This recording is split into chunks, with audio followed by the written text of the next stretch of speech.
do an intro at some point. I'll develop one, and then over The time, meta we can. intro. Talking about the intro is the intro, and This is we'll the we'll, intro. we'll just always talk about creating the intro every Yeah, time. yeah, yeah. Well, The intro is like, I'm what do we do for honored our to be a intro? part of Like, this oh big man, intro.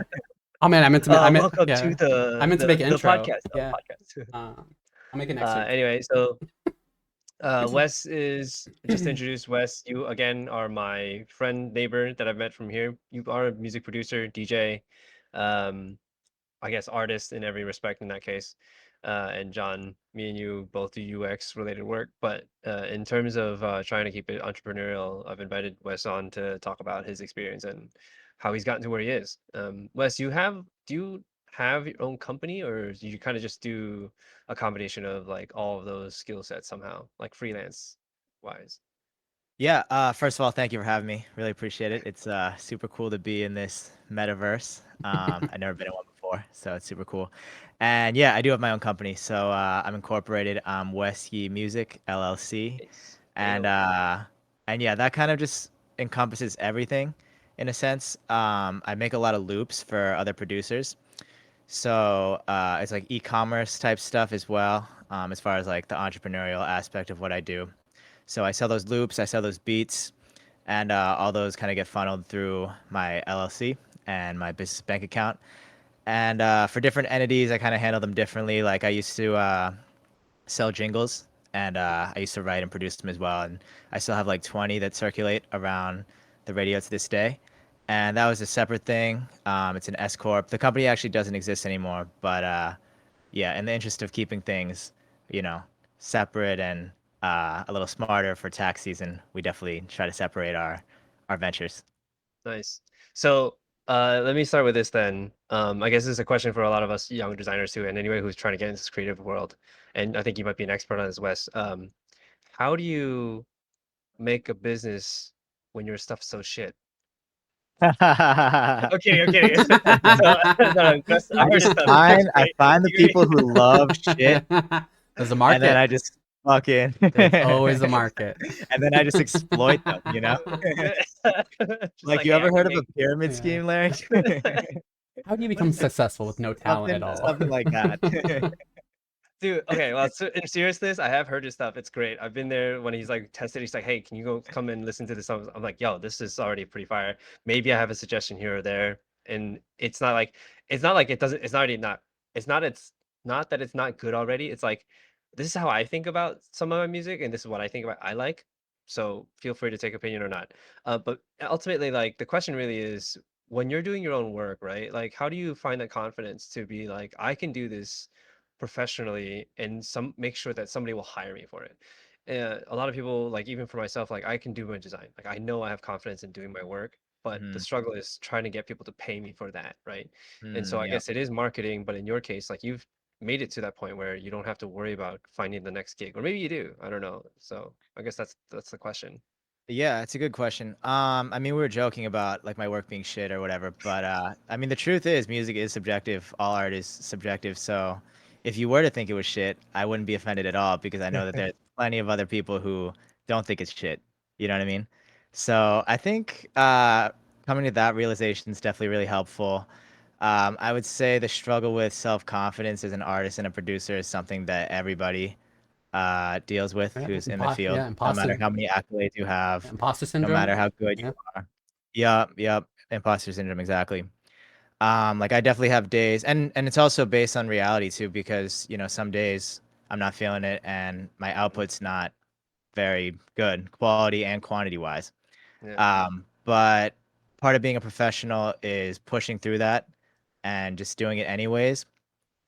And as far as the confidence of finding the next client and being confident enough to showcase the work, honestly, it's a pretty big fake it till you make it game. If I'm being totally real, I remember when I was doing the jingles, for the very first meeting that we did, the way we would get the clients is we would listen to the radio for hours, and it was the most boring thing you could possibly imagine because we wouldn't listen to the music, we'd only listen to the commercials.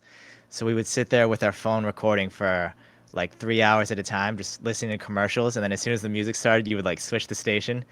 Kind of the opposite of how you would typically listen to the radio, where like as soon as the commercials come on, you switch the station. We would switch the station when the music came on. And then we would make this long Google spreadsheet of all the local companies that we heard that didn't have jingles, and then we would just cold call them, and then we would work. It's called working on spec, but you basically make the pitch to do the work first, and then you go in and you pitch it, and then only if they love it, then they can buy it. So I remember for the very first meeting I ever did, it was for a pretty big regional company. It was called Tiger Home Inspection, and funny enough, they actually inspected my parents' home. They do most of the homes in the region, like the Northeast. And I remember feeling extremely unconfident about the work that we did. I was like, is this good enough? Like, you only get one shot, you know what I mean? Like, should we have put a little more time in? Like, after we finished the product, I felt really good about it, right? But then when we went into the meeting, all of a sudden, I didn't feel so good about it anymore. Oh no. But we're already there, you know what I mean? It's a Yeah. fake it so you make it kind of thing.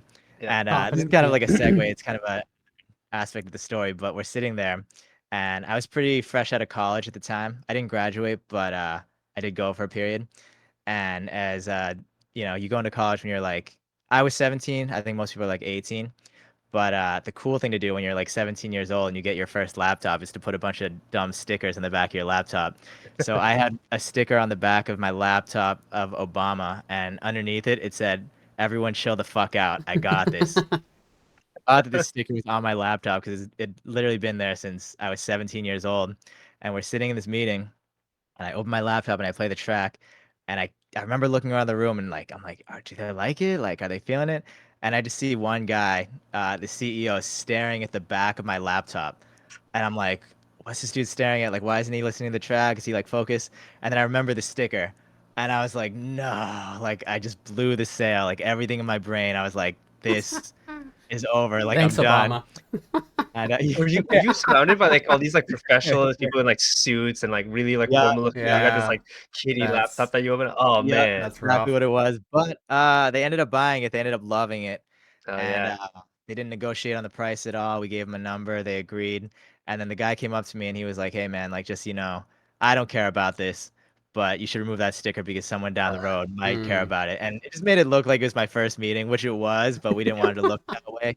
And I think confidence comes from doing something a fuck ton of times. You know what I mean? So for that first one, I was definitely not confident. But then there have been other instances where I go in super confident and then You don't get nothing anything. comes out of it, or like, yeah, bad things happen. You know what I mean? Yep. So it's Yep. definitely it's like walking a tightrope. You know what I mean? Like you can't be too Right. confident that you come off as cocky, because then if you don't get it, then it's like, oh shit, like you Yep. kind of just look like an idiot. You know what I mean? Yep. So yeah, you're But saying kind of like have trust in your own work and be proud of what you do, and ultimately, if it comes, it comes. If it doesn't, it's not up to you. Sometimes it's just yeah, luck. and remembering how you felt when you made it too, because there's a reason why you made it, and it might have been relevant at the time, and it might Mhm. not be relevant in the present. But remembering that Mm, at the time it did make sense, and it was true to you at that particular time. So even okay. if you don't feel the same way about it in this particular moment, it doesn't mean that in the past or in the future even, you could feel differently about it. So Yeah. So yeah, I guess if going that with, I was gonna ask something else, but going with that, have you ever looked back on your old stuff and be like, "That was crap. How did I oh sell yeah, this?" oh yeah, yeah, totally. That's why I don't do it actually. The jingles? I never go back. Oh, So I oh, you actually never looked at old. I mean, it's so funny that we're talking about the jingles thing, because I haven't done it in a very long time.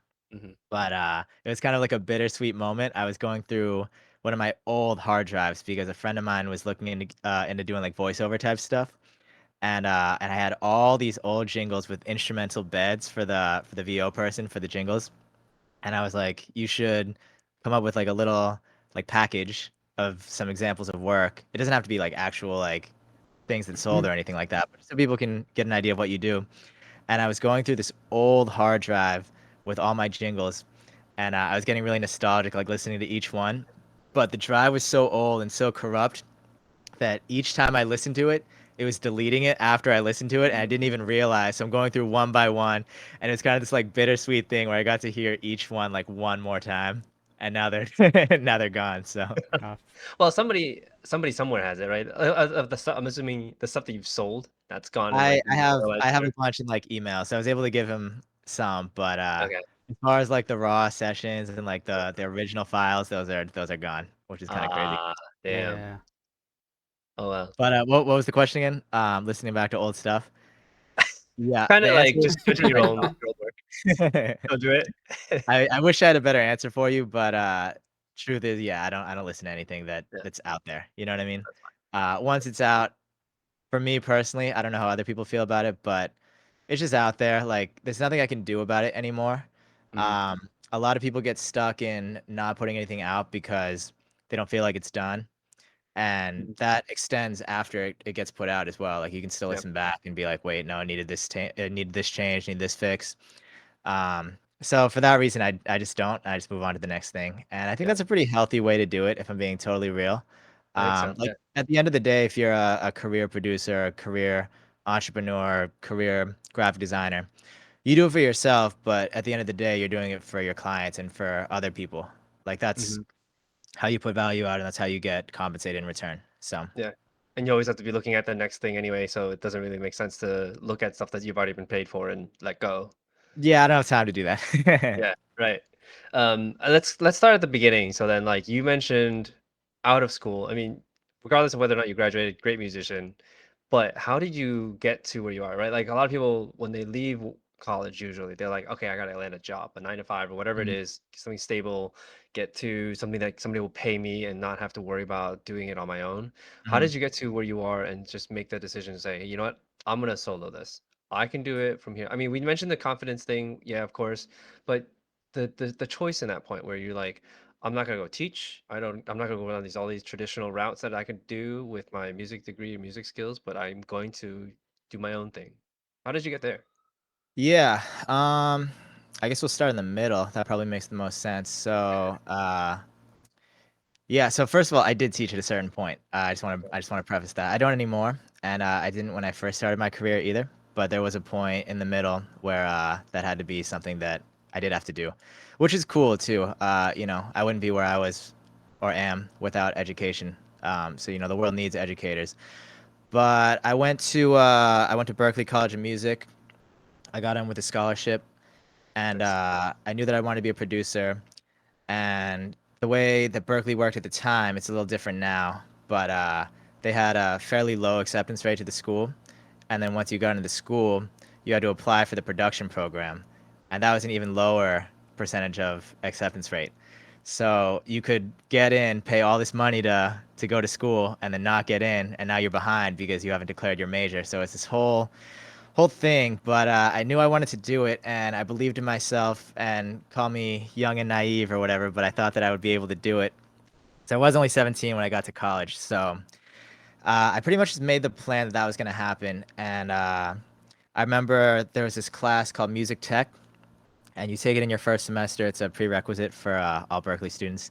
And I had this teacher named Michael Moss, and he's the First and last man. name. Damn. I know him a lot. Yeah. He's three-time Grammy nominated.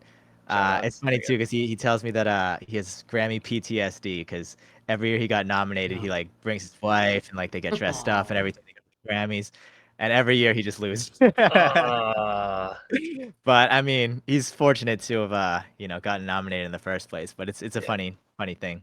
yeah. But yeah, I go into this class, and I knew a little bit about his accolades. He was like fairly well talked about.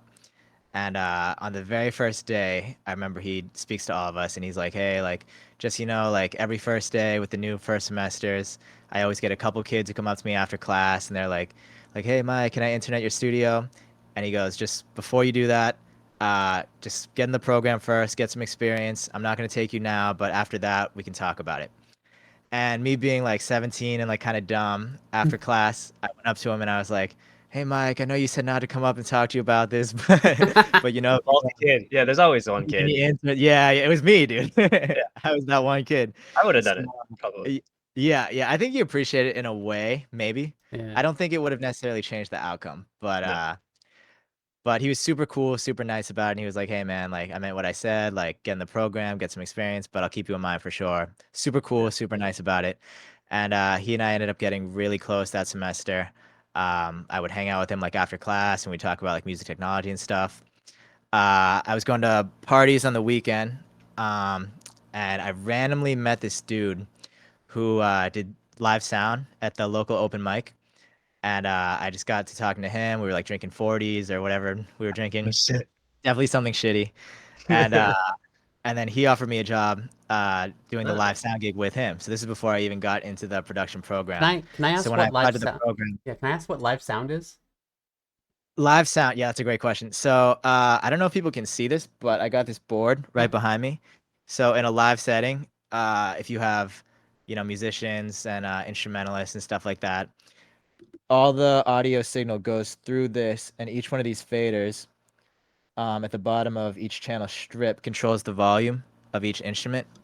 And there's other controls as well, but at its most basic form, you're basically mixing the music. So mixing is creating the balance within the instruments So via one like isn't EQ. long. Yes, one isn't higher than the other, and they're all meshing Each well. each strip is actually the same. So exactly. So you want to make sure the vocals can be heard. You want to make sure that The all the instruments are saxophone very isn't clear. higher than the snare, or it should be how it should be, right? Yeah. Exactly. Without a live sound guy, all you would hear is drums. You would hear. Drummers, yeah. Okay. Just all I Yeah, want to hear anyway. So somebody it's perfect brings for everything. the board to a live setting, and they mix live, So this or venue is this had the like in a board already. studio? So it's live. So it's at like a venue, like a Uh, little restaurant, cool. Yeah, and they yeah. already had a So board. instead of DJing, they have their board and they're So DJs, I could show you all this actually crazily, but We should just my go to DJ Wes's house. comes Forget yeah, this. right. Close the stream, guys. And leave. I mean, you want it, yeah, whatever. in real live stream.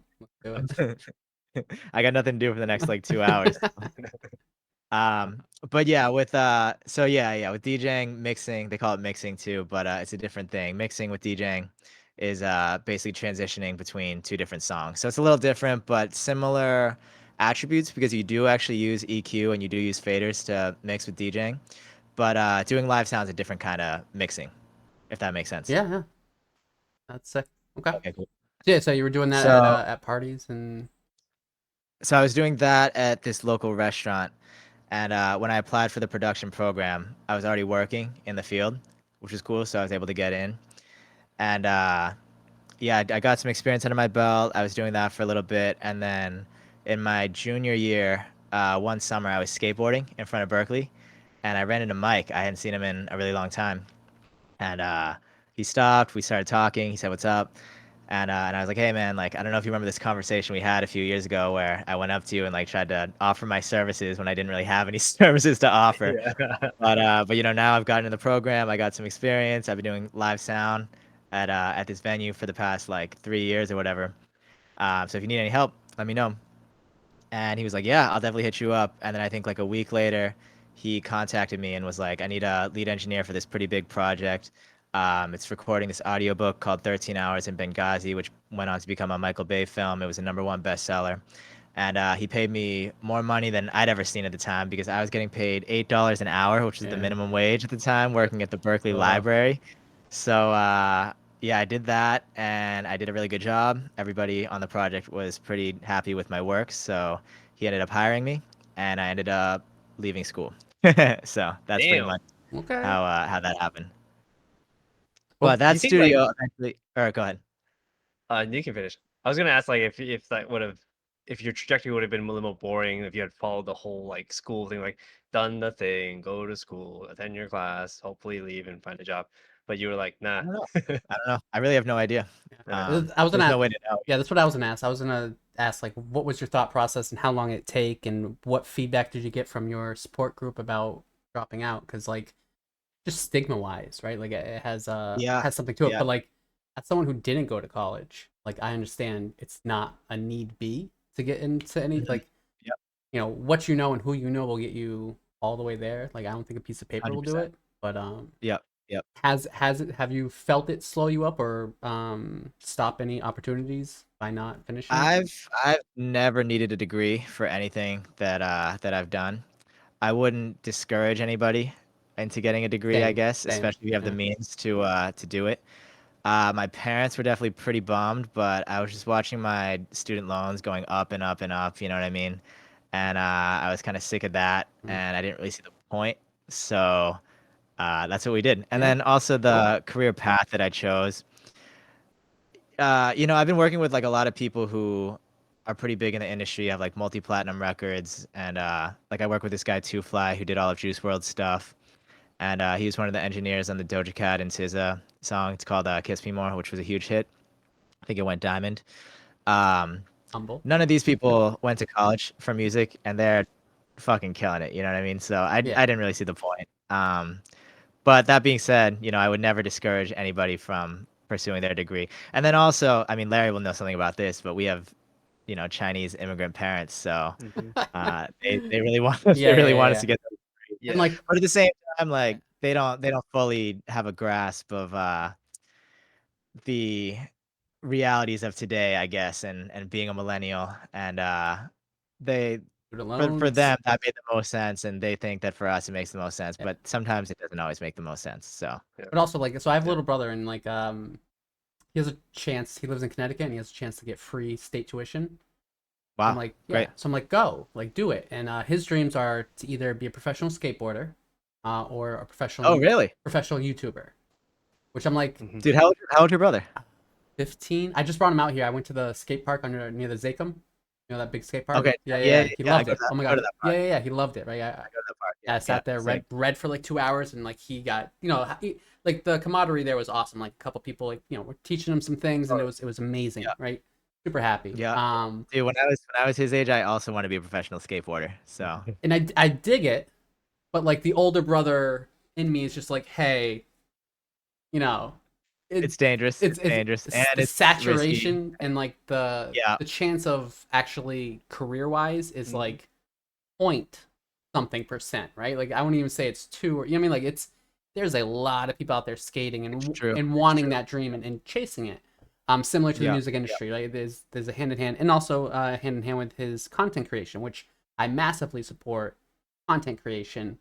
Um, what I what I was like trying to get into his head was like, hey, you have an opportunity to go to college for free, state, go to UConn for free if you get accepted, Yeah, right? Like, and he's like, oh, I don't know what I want to do. I was like, I don't care. Like nobody cares. Like, go. yeah. For one of two reasons. One, and by the end of he stayed out here for like a weekend. By the end of it, I was like, go for communication, right? Like that's something, that's a degree that you can have like tangible skills to like bring into your content creation or whatever, right? But so You something, can still skate in college too. My favorite pro skater has a journalism degree. yeah. So I like to the point where you said like it can't hurt, right, to have a degree, right? Like, but it isn't the end all. Like it isn't the magic ticket that we were sold as kids. That it right, it is definitely not. But the thing I like, so I didn't go to college, but I went to a lot of colleges. You know what I mean? Yeah, I know what So you mean. like the thing that like I observed, and the thing that I from talking to people, and even the story you just told, like could be the catalyst to your success, was the networking that happens at colleges, right? Like that's what I think Yeah, colleges 100%. that's what I think college is best at, that you can't quite Yeah. get from any other situation, right? Like Yeah. the networking and the community and like the friends and the connections that you get Yeah. through that right, that's those situations. So like I agree with that 100%. Yeah. And nobody knows that going in, which is kind of the Yeah. unfortunate part. Yeah. Like Mhm. people think you go for the education and No. the piece of paper, like you were mentioning, that you get at the end, and they think that's really the whole point. But I don't know. I think it depends too on the field you go into. We don't have to make this a whole like conversation about whether it's cool or So let's not, just but end it with student It's a whole other loans. conversation. but my cousin's trying to be an anesthesiologist, and he went to Harvard, and now he's at U Chicago, Great field. and Yeah. he definitely needed the education. Yeah. you know Yeah, what yeah. I mean. Someone that's been under the knife a lot of times. I've looked at anesthesiologists and been like, you're Like, good. you got me, dude. You're good, right? Like This isn't your first yeah, day. yeah. This older woman was like, I think she caught on to my vibe because she was like, I've been in this field for like 17 years. I was like, oh, thank God. Perfect. Yeah. I'm gonna wake up. Next year, yeah. You're wearing some rusty Crocs right now, and I don't know if I feel.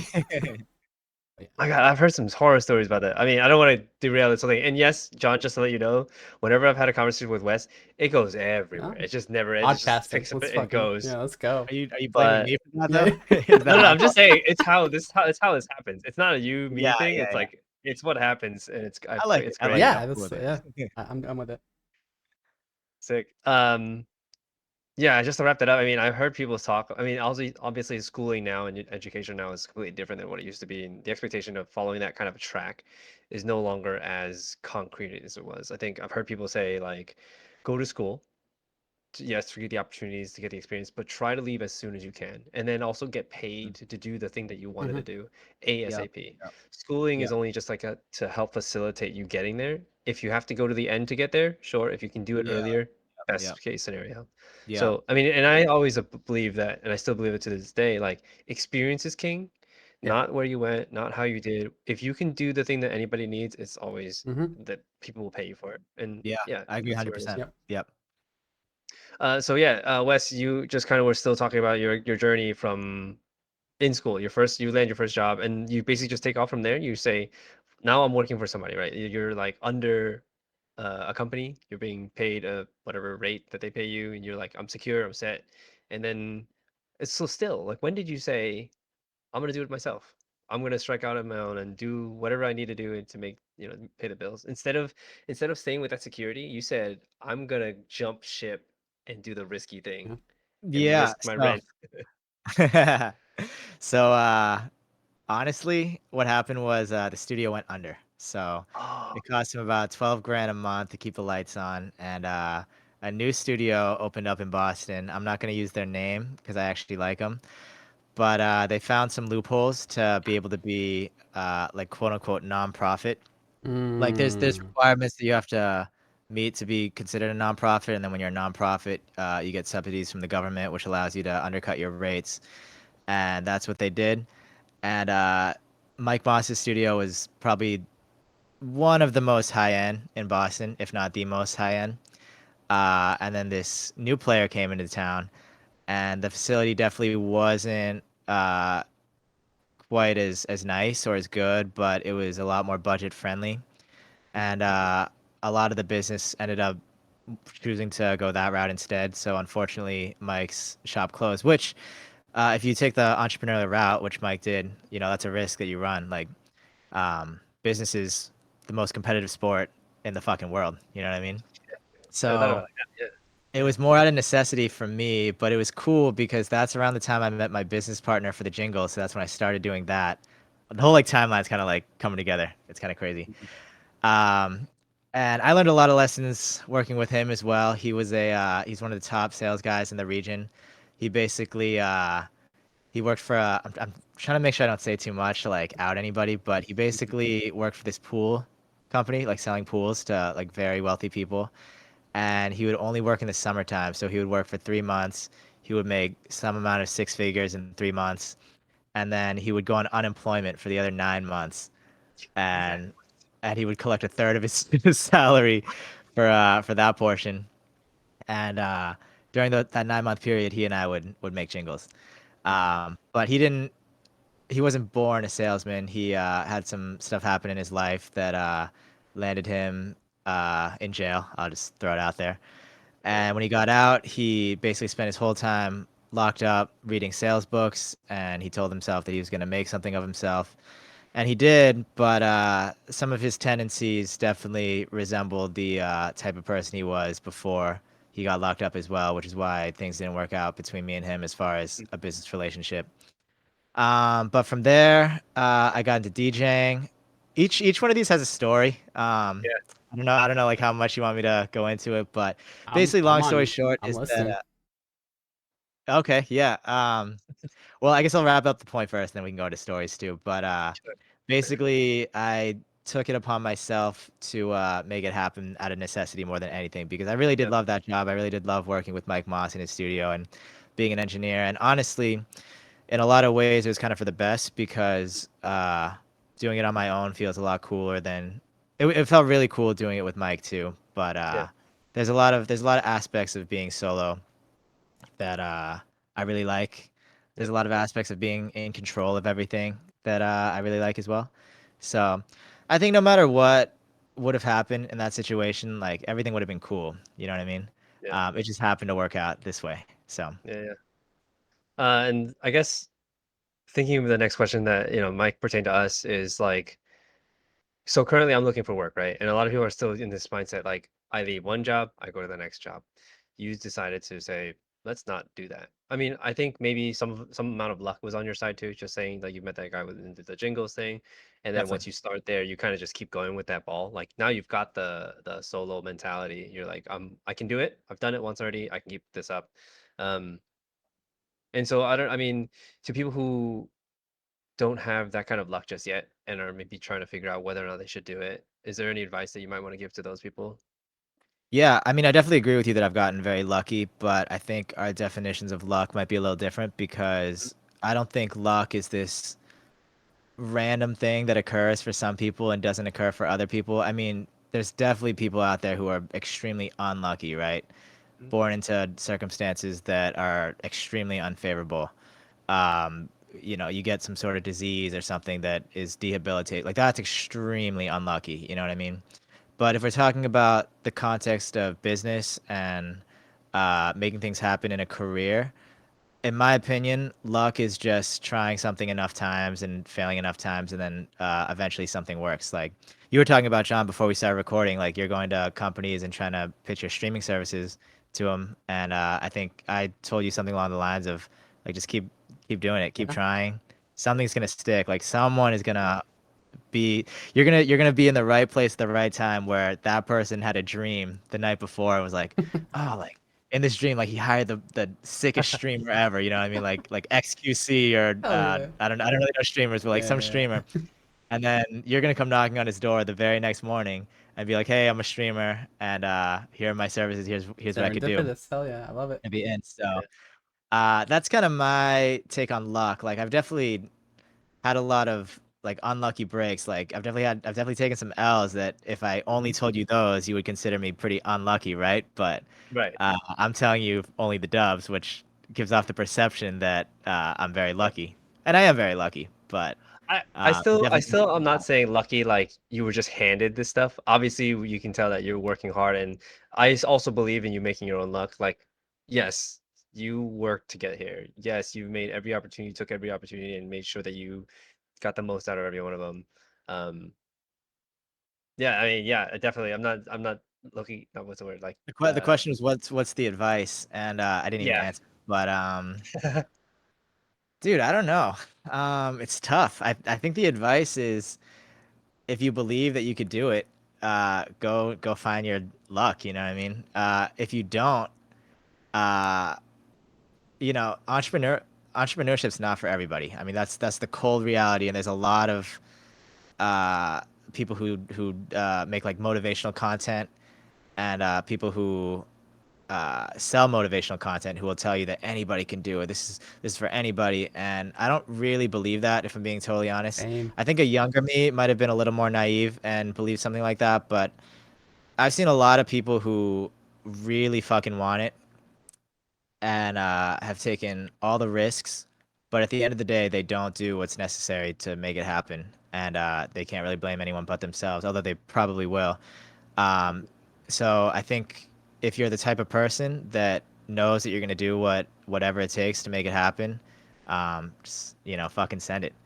Yeah. And if you're not, then I also think there's nothing wrong with working a 9 to 5 job either. Like there's a weird stigma in like the Yeah. entrepreneurial community that like 9 to 5 jobs are this like evil thing, but I really don't believe that. I would never condemn someone for taking a path that makes sense. You Yeah. know what I mean?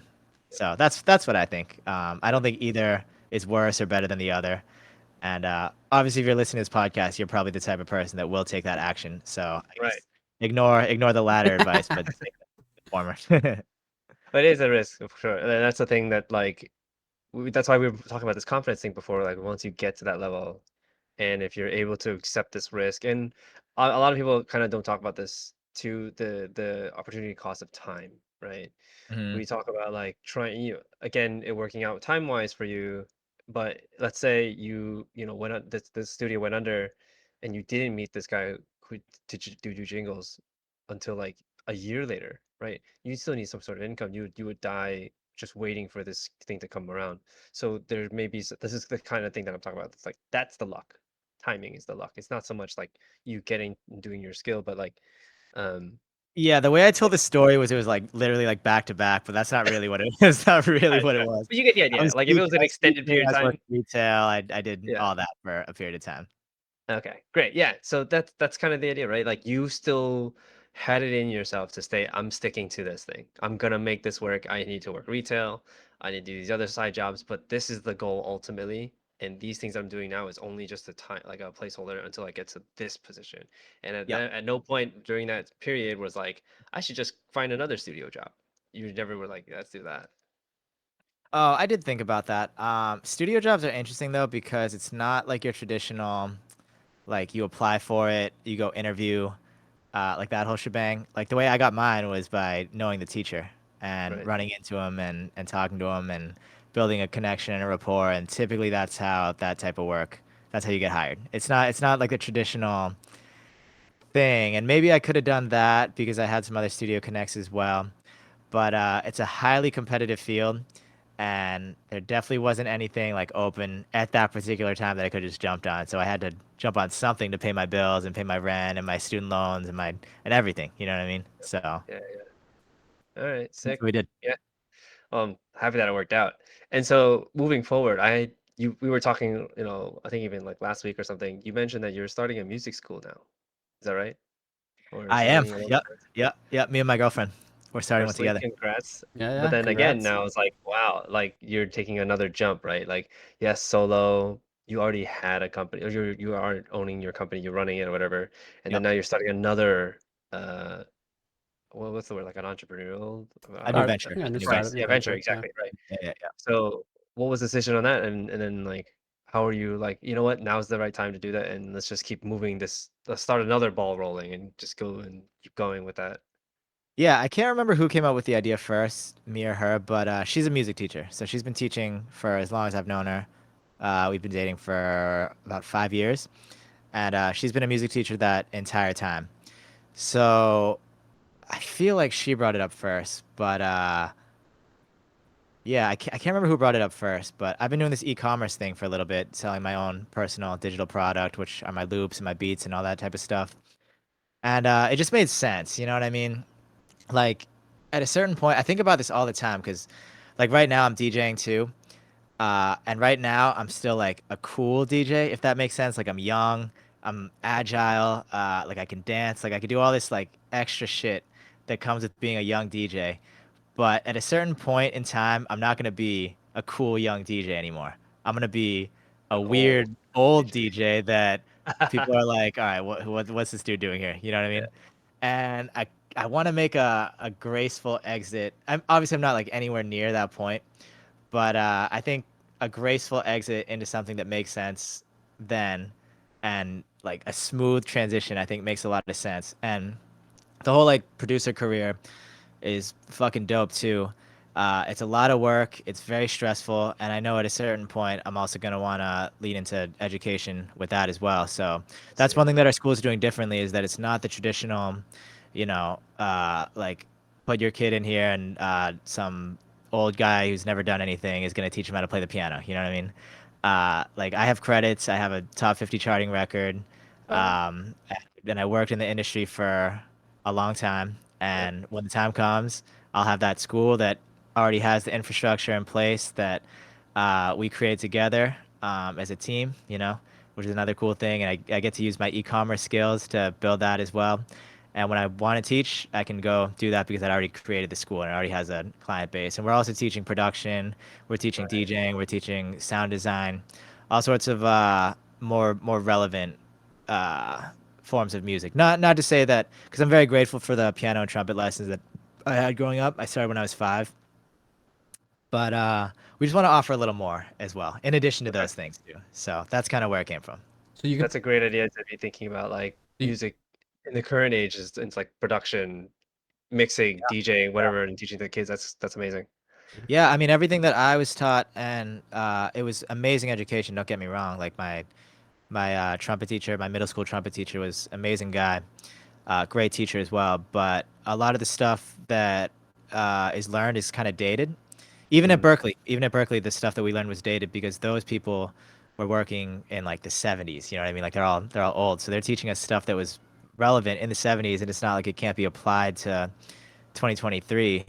But that's just something that I've noticed is kind of consistent in music education, and it's something that we don't wanna do. So we wanna be better if we can.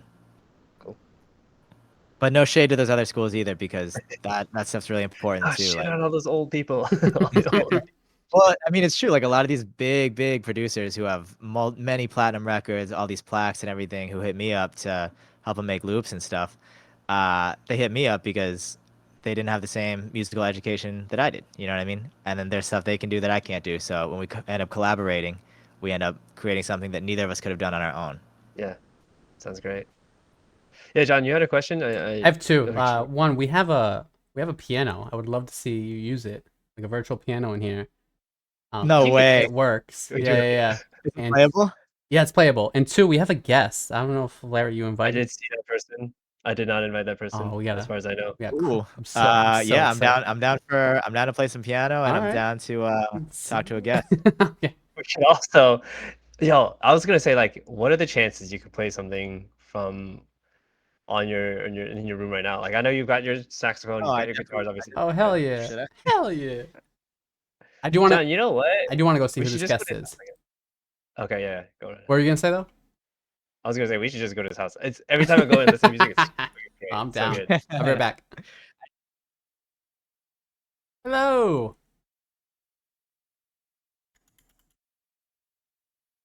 Can you hear me? Hello? Oh, hello. Hello. What's going on? Hey, it's just me. I think I spoke to you. a Yeah, couple yeah, weeks yeah, ago. yeah. I saw you guys were in, so Yeah. I just like popped into the gather meeting. Yeah, yeah. Come on into the conference and join us. Oh yeah, sure. I'll go do that. Okay.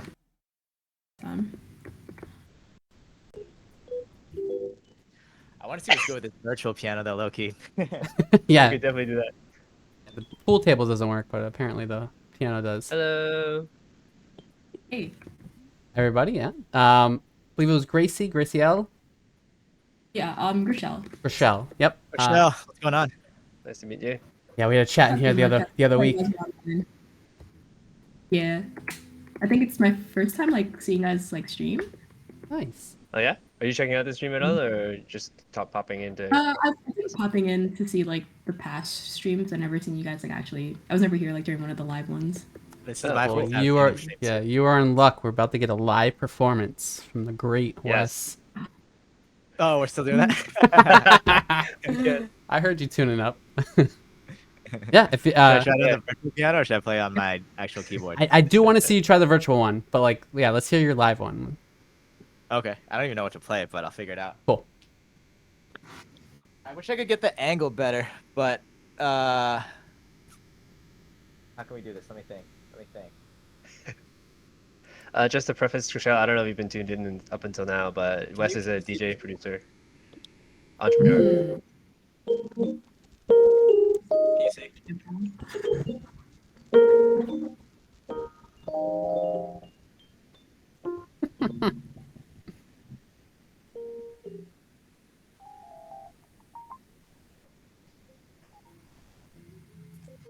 Man, the stream is not doing it justice. Yeah, Oh, it's man. not. Yeah.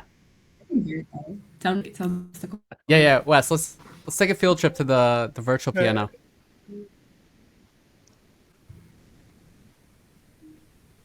Wes, can you hear us? Wes. Yeah, it's not. Oh, no. He's in the zone. He's in the zone. Oh, damn. Nice.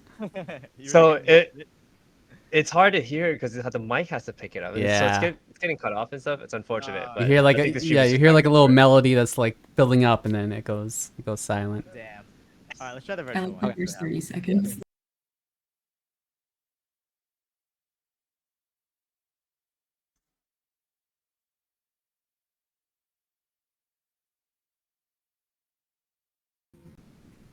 Oh, press X to play piano. I don't know if I have to. Do I have to be listening? Oh, this is pretty cool. All right, Also, so I have no opening idea up- what this interface looks like. I wonder if I can hear you. Ah, Dude, this is this is so fun. Is there a way I can connect it to my keyboard? I don't know. That's what So I like, was gonna say. I did you can definitely use the mouse to hit certain keys, I believe. Yeah, Yeah. Portal X. That is I a think bit I satisfying. think I got a though. song and for you then guys. there is, I think the middle row does play something. Oh wait, how are you doing? Wait, You guys want to hear a song? Let's try it.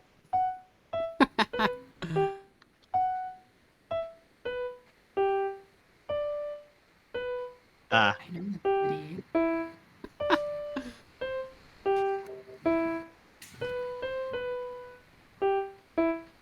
Damn it. Ah. So, just so you know, me and Grishel can't really hear. Oh, you have to. So press X. Get into the. Yeah, You still can't do it. yeah, no. I'm hearing it now because I'm here. Yeah. But Yeah. just so you know, Grishel, if you aren't, Yeah, you just have to press X can? to Okay. actually get into the. I'm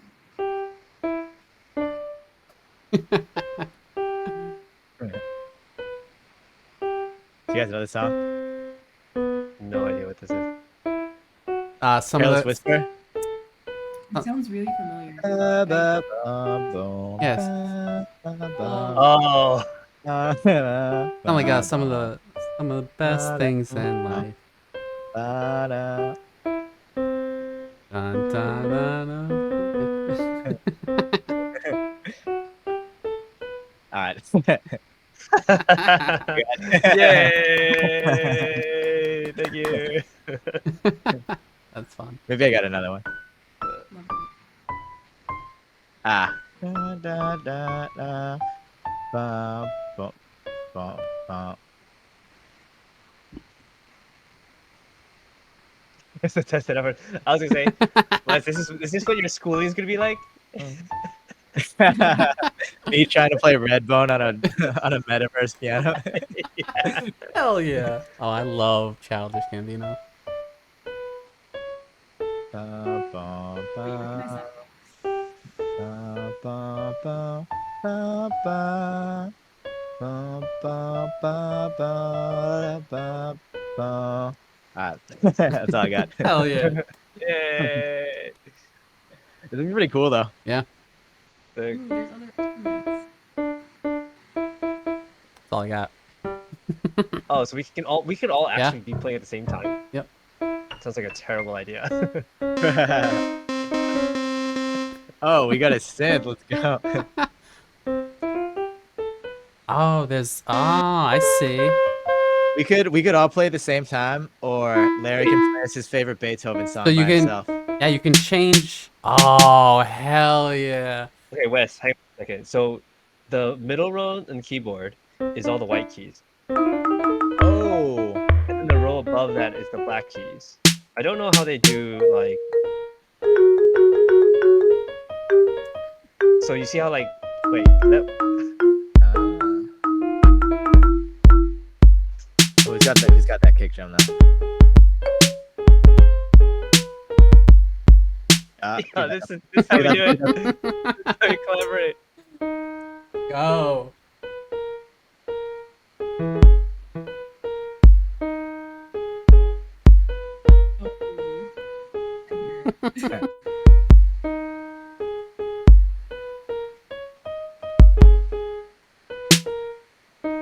So fun.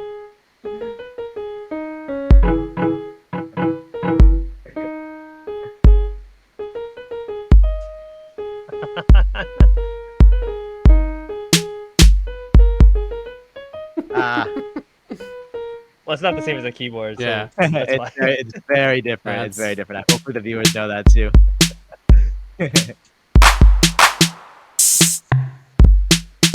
Damn. Good stuff. That's so fun. Sick. We actually finally have a musician who can play the piano Yeah. using the piano. I love it. Nice. Yeah, I didn't know you could change. I thought it was just always stuck on piano. I didn't know there had this drop down menu.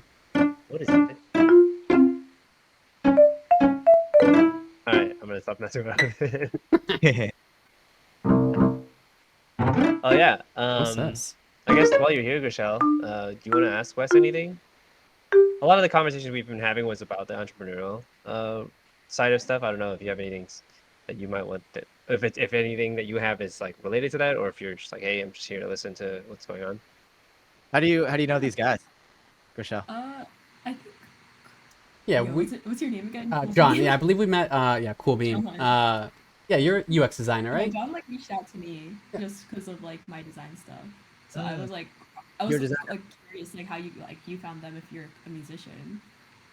Larry and I met on Grinder. That's a joke. We met at We Wait, are you're not. cousins also. Word. Cousins on Grindr. that was definitely a joke. We're inclusive. No, we met playing pool at a bar called Harry's. Mhm. And yeah, we both like got obsessed with pool at the same time. And now neither of us really play pool anymore. So that's pretty much it. Nice. Yeah. Got it. He lives pretty close to me, so I go over his place every now and then and play some Super Smash Brothers, or listen to his music and whatever parties he's throwing at that time too. So it's cool, good You're times. like hearing his like stuff pretty often. What's Do what? that? So you're like hearing his like work pretty often. What kind of music? Pretty often. I'm mostly like a hip hop pop producer, Mm. but I do stuff for like Sync too. So I do like lo-fi, and I got stuff on like MTV, VH1, BET. I got an Apple commercial recently, which is pretty cool. Oh yeah. What? Yeah. Yeah. Congrats. Also, it's That's a- huge. But I I keep- grew up playing like jazz and like classical music and stuff like that. You know what's funny? I remember the time that you told me that you were working on a track for, not a track for Drake, but a track, It was something related.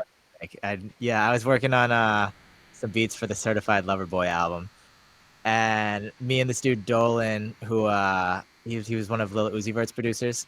He basically got the connect, so he's a beat maker, and he needed someone like me who could do loops, and he got the connect to one of the OVO guys, and he hit me up to help out with his album, and we made 20 beats somewhere in that ballpark, and we sent them over, and they ended up using 7 of them. They wrote 7 songs, and then none of the songs made the album, so we didn't get the Drake placement. But if I'd gotten the Drake placement, my life would be a lot different than than it is right now, which Hell yeah.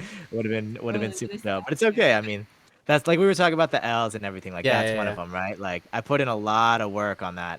Oh hell yeah! I mean, And with Drake, and it I'll didn't, it produce didn't with end up Drake. happening. You know So what I mean? that was So- actually be one of my questions to you. It was like, what's been the best learning experiences off of off of like taking a loss or taking like a off the L. yeah, it's off an L. Like Yeah, it's a good question. yeah, like what's the best learning experience you've had from a failure? Is the best way I could phrase that. I'm trying to think. There've been a lot, low key. Everything Yeah, else. yeah. I gotta think Yeah, about that because one. like, because like what the story you just told, like you're working on Certified Lover Boy, massive. You put all this work in, you didn't get it, and like you probably didn't get it like because like a what, just for X amount of There's reasons. a right? lot of Like, moving parts. exactly. Like, there's ghostwriters. Yep. There's Just they make so many songs clear- for these yeah, albums. yeah. Only 10 of them, maybe 20 of them make the cut, and it just is what it is. It's the nature of the business. Right. So it's not necessarily a reflection on the work you put in, but like No, definitely not. Yeah. So that's like the luck thing we were talking about too. But you know, if you do that enough times, then you end up getting Right. some dubs down there. But you'll honestly end up taking more L's than dubs in this industry in particular. So I already knew that going in, so I wouldn't say that was like really a lesson learned from that particular experience. If I were to pick one, honestly, this is a deep cut. But it honestly wasn't even like in my professional career at all. Like I've definitely had a lot of learning experiences in my professional career, but a huge one that just happened in my life when I was like 6 or 7. I must have been like 6, I think. I was taking piano lessons, and the school that I was studying at would do a recital at the end of every year, and basically like all the students who study there would go like with their parents or like siblings or whatever, and they would listen to everybody one by one, like go up and play. And I had my my piece. I was older. I must have been like 7 or 8, probably 8. I had my piece really well locked in, like really dialed. Like anytime I was home, like playing it, it was completely perfect. You know what I mean? And this had never happened to me before because I didn't have a lot of performing experience. I think when you're like 6 or 7, like you can opt out of doing the recital, and I think probably I was too young, so I didn't do it then. But this is my first time doing the recital, and it's my turn to like go up and play, and I go up there and I sit at the piano, and I start trying to play it, but I couldn't for the life of me remember the first note.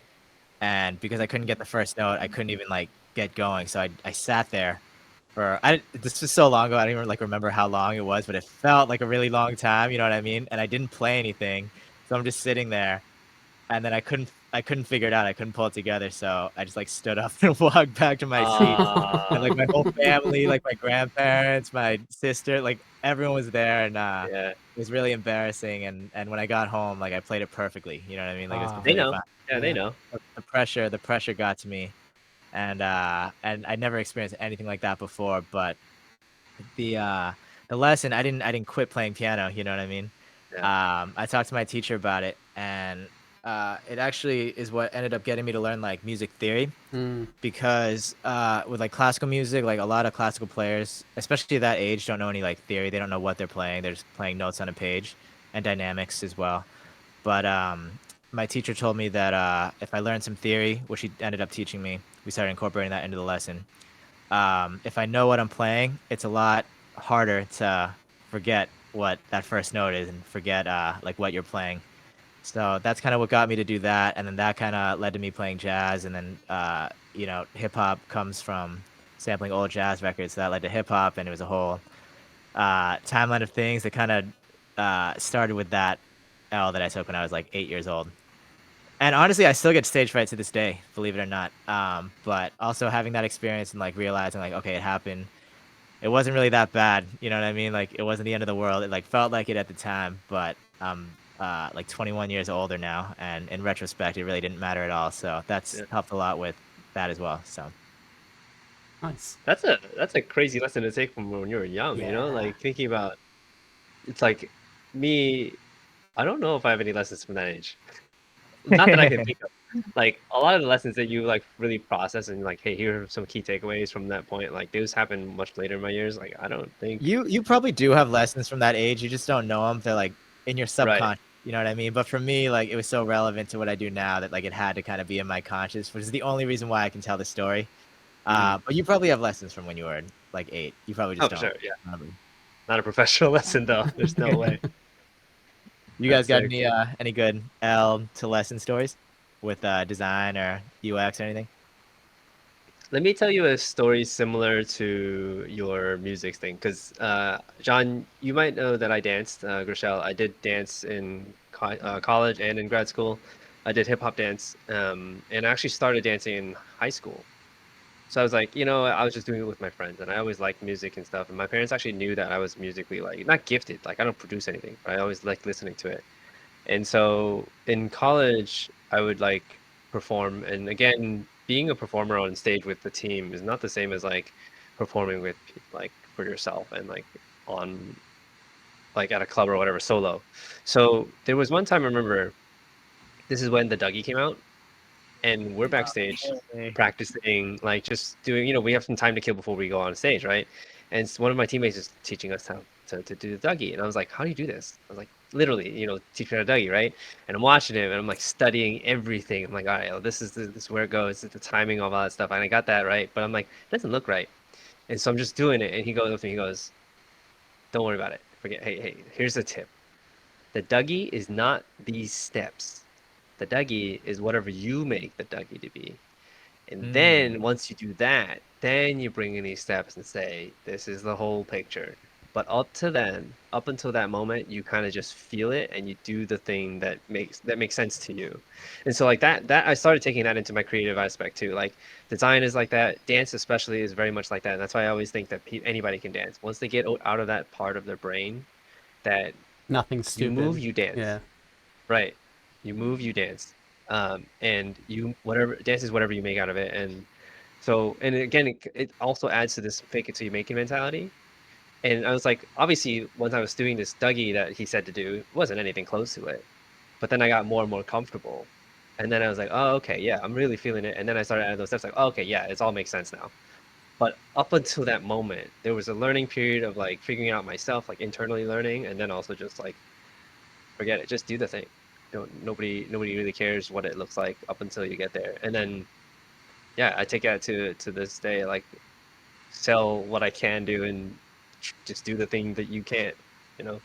I agree with that 100%, dude. Because the guy who invented the Dougie didn't follow steps. You know what I mean? He just did whatever he felt.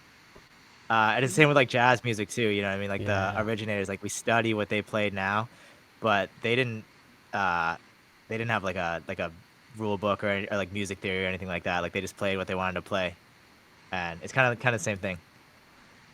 That's Yeah. crazy. Yeah, like I think I see like dance like that too. Like I'm not a dancer, but like I've like just like watched people do it, and they all have like their own like different like style implementing the same moves. I'm like thinking it out in my head, like how does this work when it's all like the same movements, but they all Mm, have their own like flair to it. Mm. But right, that also right. has like multiple creative avenues. Yeah. Yeah, you could watch like a silhouette of two dancers doing the same thing Mm. and be able to pinpoint like they're different people. Like if you know dance enough, you could be like, oh, this is this guy, this is this guy. Yeah. Yep. Yeah. I think I definitely the reason why dance was so hard for me was because I started from the breakdance section Me where too. you have to know, yeah, right. And you have to get the steps right in that case. If you don't do the steps properly, I mean, yes, there is some feel to it, and like you can add flares and stuff, your own like style to things. But if you don't really get like the physics of it right, which is kind of weird because dance in that case is physics. If you don't get the physics right, you can't really do it. And so it's not really up to you to just like figure it out. You have to really follow the steps properly. And so You have moving to away know from the that fundamentals. side, Yeah. yeah. So moving from that into like free form hip hop or like free flowing, this like flow state of like moving your body didn't really connect to me. And so like Yeah. that was a leap. But So ultimately now I interesting. can go back and like, hey, yeah, these are the rules you want to follow. But you can choose to follow those rules and you can kind of like add to those rules or take away and you it's all up to you ultimately. And that's the creative Yeah. aspect of it. Yeah, yeah. I mean, I think it still applies to breaking, even though yeah, there are like a little more fundamentals because it like with the power moves especially, it's very technique and like momentum focused. But Yeah. like there's windmills, right?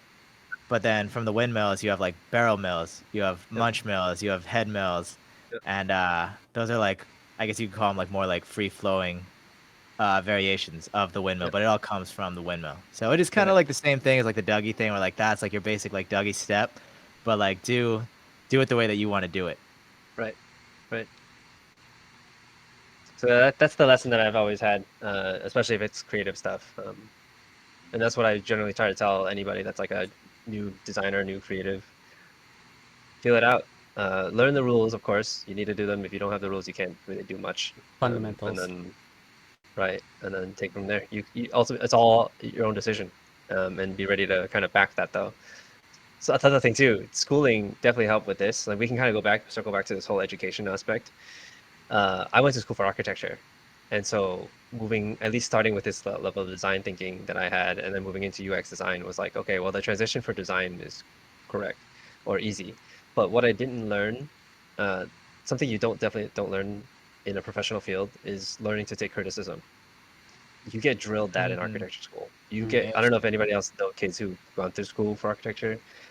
They tear you apart Yeah. I and remember. they make it a Yeah. thing to take apart. I remember my instructor at the UX boot camp. Um, he was like prepping us for like criticism. Like week one, he's in there and he's like, all right, like we're gonna have projects. You're gonna present those projects. You're gonna have to tell us your design thinking, etc., etc. He's like, then we're gonna critique you. He's like, I just want to warn you, like at least from the instructor's point, we are not gonna hold back, and we're actually gonna lean in. We are gonna be hard, right? Like we're really gonna give it to you hard. That's just to prep you, right? That has nothing to do. That's not like a personal thing. And then he was telling us like one of my favorite phrases that I mean I heard these phrases in like rough, you know what I mean, like around rough type people. But he's like I went to art school. He's like in art school it is dog eat dog, right? Like Yep. everybody's Mm, jiving for to be the standout. So he's like when you would present something, this is my favorite phrase. He's like people would come to eat your lunch.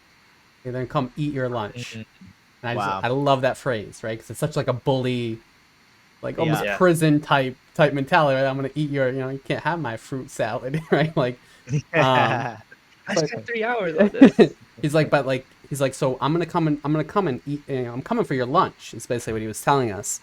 And I absolutely loved it. But like, he was saying in college, he's like I cried. I seen tons of people cry after presenting, and like students or teachers, mainly the students, would just be vicious, right? And it was either coming from a place of like feedback or literally just toxic, and it's just like, how some people are. But Yeah, thick skin is key. yeah, I think there's a right and a wrong way to criticize, yes, for sure. absolutely. Like criticism is how you get better, right? So it's very, very essential. Mm-hmm. Uh, but the wrong type of criticism, in a way, can actually lead to a lot more of that imposter syndrome that we were talking about earlier, because your confidence is lower. Even though you are really good, you're probably not going to think you're very good because of all the wrong types of criticism that you got, either growing Facts. up or in the beginning of your career or whenever it happened. Yeah. I've definitely gotten a lot of both types. So Yeah, I think unless I think giving good criticism is a either a good person and you know how to communicate those types of things, and like, because like I feel like too light of criticism doesn't sharpen the edge, right? Like if you're just if you're too soft-handed about it, you're not really doing that person all that much justice. Giving them the substance that they definitely true. need to change. But at the Yeah, same time, yeah. too much change can tilt her and hurtful, and yeah, that plays into Yeah, posture. criticism usually comes from a place of caring. Like Yeah. if I don't care enough, I'm not gonna bother. You know what I mean? Or it's just not gonna Uh, land properly. Yeah. I probably just won't even bother. I'll probably Yeah. just be like, yeah, it's cool. Like, you know what I mean? In a way, the worst thing you can hear about your work is like, yeah, Yeah. it's okay. Like, it's cool. You know? Isn't that Because then it means they didn't care enough to. that's such a Hollywood thing too, right? Isn't that what they say? Like someone like, oh Is it? yeah, I remember hearing it was like someone give you I gave you my screenplay. What'd you think of it? It was good. It was good. Like if they say it's good, that means they didn't read it or they don't care about it. But if they're like, oh my god, I have an idea about this, or if they like play into it, if they're like, oh, I had an idea about this character, or where are you taking, like if they follow up with questions or anything, like then they actually like it. But Yeah. That probably is true. like the worst thing you Same can thing with like job hear. interviews too. They say to Yeah. like ask a question at the end to show that you're interested. Yeah. I was talking to my friend Matt. He's a client of mine too, actually. I work with him as well. But he's done a lot of stuff musically. He does a lot of really cool stuff. He plays in a wedding band, and he used to be in this touring metal band as the front man. He was the bass player and singer. They opened for like Megadeth, but now he's working on this new solo project, and it's brand new for him because he's never done like solo work before, and he's never like had to promote music on his own. Like the band that he was in was signed to a label that handled all that type of stuff. And there's this website called submithub.com, and I'm not super sold on it. I think a lot of times like websites like this are kind of scammy, but it's basically if you have like a playlist that has a lot of followers, you can people can pay to submit their song to the playlist, and then if your song gets added, you get like a bunch of streams, but you pay for the submission, not for the approval. You know what I mean? So he paid for some submissions on this website, and like our phones listen to us and everything. I started just getting all this like YouTube content about like Submit Hub, and I was watching this video, and this guy was talking about how it's a scam, and he was like, has this ever happened to you? Like, you spend hours on your song, like you mix it, you master it, you spend years working on the lyric, or like not years, but like months working on the lyrics and like slaving over each word and each melody and getting the perfect take, blah blah blah. And then this is like your baby, and you put it out in the world, and then you submit it on Submit Hub, and you wake up the next morning, you have an email back from one of the curators, and it starts with hey man, I really love the song, seriously great work, one of the best submissions I've gotten in my entire time doing this, like seriously it's truly amazing, like I love everything about it. And you read that and you're like, wow, like I'm on top of the world right now, this is great, like I'm gonna get on this playlist, I'm gonna get my big break. And then it goes, but the kick drum at 2 minutes and 34 seconds really took me out, so this time I'm gonna have to pass. And like and that's kind of been Matt's experience with Submit Hub, is like they start off with like heavy compliment, but then just end up like not throwing you on the playlist. And that's like, in a way, like it seems like it's like good criticism because it starts with like a positive, you know what I mean? But then for some irrational reason, they just like don't throw you on there. Really and they took your brings fucking you up money, and brings so. you back down. Yeah. Rough. That's frustrating. Yeah. This is Matt, the roommate. Yeah. Okay. Yeah. My assistant who brought my ring light in. The intern. What's He was filming TikToks with it. Yeah. What's his TikTok content? It's really fire. Are you on TikTok? No. Mm. Okay, well, for those of you who have TikTok, I don't want to get this wrong, so let me just open up the app and Yeah, yeah. make sure I get the name right. It's Uh, matthub dot That's- TikTok. yeah.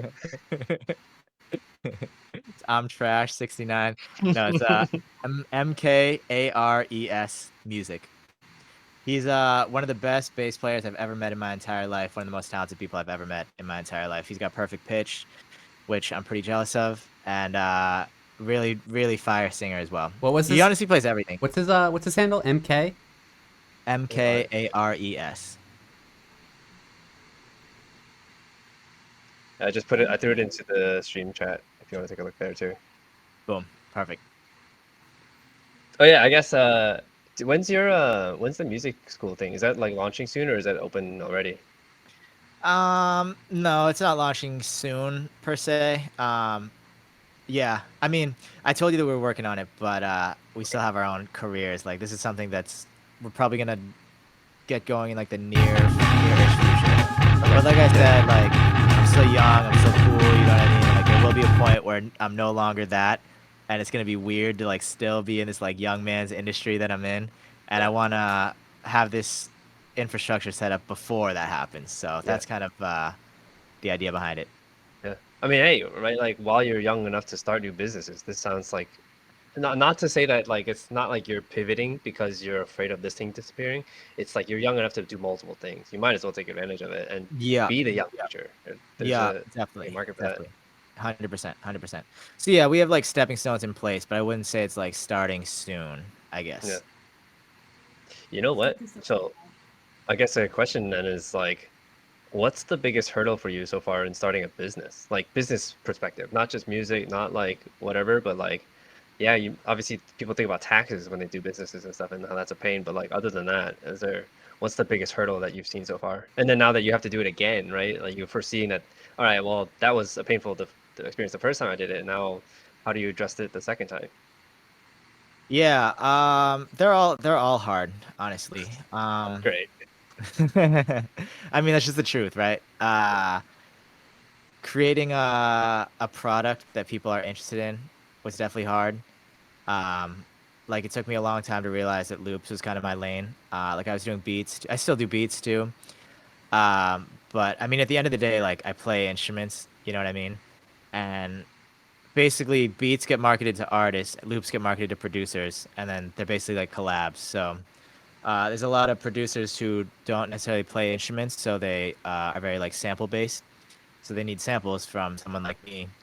So I guess I'm kind of like the top of the chain, if that makes sense. Mhm. I do beats too, but I was just having better luck with the loops, and I liked making them more than I liked making the beats. So it just kind of made more sense to take that avenue. But coming to that realization is not an easy thing. Um, Staying on top of like networking is not an easy thing. Sales is a extremely not easy thing. Um, so it's honestly all hard. Scaling's not an easy thing. You know what I mean? Like it's hard to like pick a one hardest thing because I think the hardest thing honestly is organizing all these things because Okay. there is a lot you have to do, and it's tough to say which is harder than the other because on any day it could be any of the things that you have to do. Yep. But staying on top of finishing everything that you say you're gonna do is probably the hardest part, I would say. Yeah. Okay. I And know it's so probably like, a little more vague than you wanted, but well, it's no, I really mean, obviously people think, oh, I'll just build a business and then never think about the pieces. I mean, people are aware of like all these pieces, but like don't think of what it takes to actually handle all of them. And then, again, with like from the future, right? You're saying organization is key or trying to stay up on top of those pieces. Like, do you have an idea or a strategy that you've come up with to handle that? Because now that you've done it, you're doing it, I guess. Do you have yeah. You anything that can't see you've my done? desk, but I have just like piles of fucking like notebook pages that have fallen out of notebooks and to-do lists and all sorts of random stuff. But I found that if every single day I write down everything I have to do in that day, it's a lot less daunting when it's tangible and you can kind of look at it. And Mhm. then if I do the hardest things first, it becomes a lot easier to do the entire thing. And then just as long as I finish that list every single day, I can feel pretty happy with the work that I put in that day. As Yeah. opposed to like, and if it's like a lot of things you have to do, which if you start a business, there's a lot of things you have to do. You know what I mean?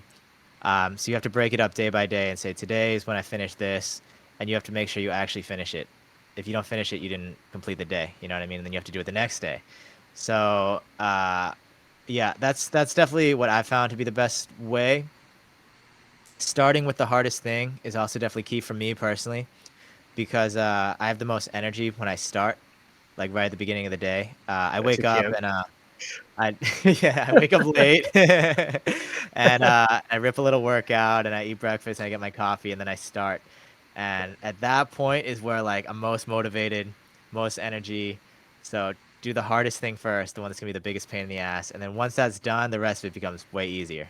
So Yeah, for me, that's been the method, and I've been doing that for years. So good to keep in mind. And then do you have like a creative window too? nights are typically better, which is why I wake up so late. As you, thanks for sharing that with the audience. Shout out. If you want to reach out to Wes, Oh, reach yeah. out to him after 2 Yeah, p.m. shout out Yeah, to shout out to 2 Insomniac. 2 p.m. is preferable. It can happen anytime, honestly, though. Mhm. Like creativity is fickle, and it hits whenever it feels like it. So, but it tends to be at night for me. So, Yeah. I think there's studies about this. I think like right before you go to bed and right when you wake up is when you're like scientifically most creative. All right, I mean, I can give it a shot. You're I biologically most creative when you right when you wake up before you go to I'll bed. just think of like if I'll just like as I'm falling asleep, I'll like Yeah. draw something. No, I Take a look at feel what I get out of I that. feel it before I go to bed. It's like the joke. I'm like, oh man, I'm gonna do so much tomorrow. Like, I have some of my best ideas. Like, I actually have like a whiteboard next to my bed, like, just so I can Nice, jot nice. jot it down. Wow. Yeah, you guys gotta just like rip some drugs or something right before you go to bed so Yeah, that you stay awake to. Yeah, I get like dreams that I don't remember when I wake up, but I always like feel creative things happening. And I wake up and I can't remember. Yeah. Have you ever thought about doing like a dream journal or anything? I've written them I down had before. one Yeah. when I Oh, was you have? like 10 years old. Really? It was You didn't like keep up pretty with it? cool. Like, if yeah, it was like around the time I was keeping one because it was around the time like Inception came out. Oh So I yeah. was like Yeah. trying to like be Inception, You were 10 when Inception came out? something like that. Yeah. I'm Wow, like that's crazy. 24. Wait, how old is Inception? 20. 2010? Well, That I was saw when I was in high school, so 2010, I Was think. Was I it was that definitely long ago? older than 10. Maybe I was like 12, something like Damn. that. Yeah. Okay, Wait a I'm second. Wait a 29. second. So Are we all looking it up? Yeah, 2010. I was right. 2010. 2010. 2010. Okay, yeah. I was very much in high school when that movie came out. Why does it feel like it's? I mean, I didn't realize it was that old. Yeah. My God. Dude, 13 we're years old? old, bro. Well, you're old. Me and Grishel No, are chilling. John's. I'm on. John Throw is John- older. I'm the We're young- throwing John under the bus here. Um, Wow. yeah, I was actually, gonna say, I'm like, reading. If anything. Oh, sorry. Go No. ahead. I'm reading a new book by a UX designer that I used to work with. Called the Riveneer, something like that. Throw it in the chat. I'm really into it. Like I blew through like probably 170 pages in like 2 days. Wow. But it's about. I don't want to give too many spoilers away, but again, I'm super happy that a UX designer wrote it. And What's it about? so I'll give you like without ruining anything, because it's like, it's the summary of it. It's like about a kid in San Francisco, and rough and rugged street kid, but to do the world building, there is a collective dream, or like a plane of existence called the dream, that everybody can like kind of go to. Like their minds connect there. If you have the training and if you have the, I guess the certain genetics, you can go there and, it's like kind of an Inception type thing. Like, you know what I mean? Like, That's cool. yeah. But, there's people looking to destroy it. And if you destroy the dream, you destroy humanity. Like, the existence of it is like what keeps our conscious going, I guess. It's like the foundation of our, what you would call, and I'm not not spiritual to say, but like your soul or your chi or like the essence that kind of like makes us feel, I guess, superior or whatever. But yeah, Dude, this would be a fire movie. I'm reading it, it I'm definitely does. I'm not Yeah. much of a reader, so I have to watch the movie. But when it comes out, I'll definitely I'll I, definitely I'm yeah. watch it. It just dropped. The book just dropped. And I hope he gets a book, a movie deal or TV movie deal or deal. something. Yeah. That would be sick. That'd be really Yeah. sick. What'd you say? John, Oh, who's the author? I was like trying to find Yeah, the. yeah. Let me throw it in real quick. Let's see. Garrett Godseed, I believe is his name. are you seeing this by the way? There's a guy in the chat says go to dogehype.com to offer promotion to your channel. Oh, all right. Well, Okay, you know what? okay. This is a good sign. Yeah, this It's is a a good Do sign we have because people watching this stream? yeah. There's I think we have some, Yeah. but we definitely have a bot that just hit us up. yeah. Ah, wow, whatever. Oh, I'm honored. But yeah, I was like, oh, that's a good thing, right? Like, if you get enough traction that bots show up. How hey, many total people / bots do we got? The one bot, I believe. There's one person believe that I don't recognize. B100 Barry. Shout out to Don't even B100 know. Barry. Shout out to B100 Barry. Yeah. That was Yeah. Let me throw this into the GatherTown chat. This is the book, and then also Yeah, throw it into the Twitch chat too. yeah. It's on different computers. Okay, Grisel, I can do it. I am gonna ask if you can mute. I'm getting like a ton of feedback. Do you guys hear it? It's a little noisy. It's a little noisy. Yeah. Do you guys hear yeah. it too? A little bit like wind. Yeah. Sorry. Right? Is it gone now? Yeah. Okay. Yeah. It's gone. It's Yeah. gone. Thank you. And then I'm going to show Wes. You were talking about like creating like a list of things to do. Like you wake up in the morning and you got like a list of stuff to do. I was I do. I was Yep. gonna show you this thing that I use. Yeah. Let me see. See my screen? Yep. Yep. So this is the book my ex coworker wrote. It's awesome. But I can't tap that. Oh. This person's your coworker or ex-coworker. Ex coworker. Yeah. Yeah, he's a Nice. he's a badass designer too. Like we lost a good one. I was gonna say, Did you design the cover? I cannot confirm that. I would not doubt it. It looks dope. So he's Larry, I told you the story too. Like he's the designer that we were working on something like a exploratory aspect of this thing that for the company I work for, and he used Midjourney to come up with the designs, right? But he zoomed in on an aspect just to get kind of like an abstract snapshot of it, and like I was like, oh, it looks so beautiful, and just the fact that it took him minutes to make it, right? Like it looked like it would have taken him a day to craft that type of design, but it took him minutes. But anyway, so yeah, Wes, this is called Habitica. Okay. So Oh yeah. so it is a, how would you describe this? It's it's a task management system, but it's Cool. but it's based in like kind of RPG role playing type of aspect. You have a character, they have health, they have hit points, and every time that you like do something, right? If like I level up, my health goes up. I have daily tasks, I have a to-do list, and we have such a long to-do list, Larry.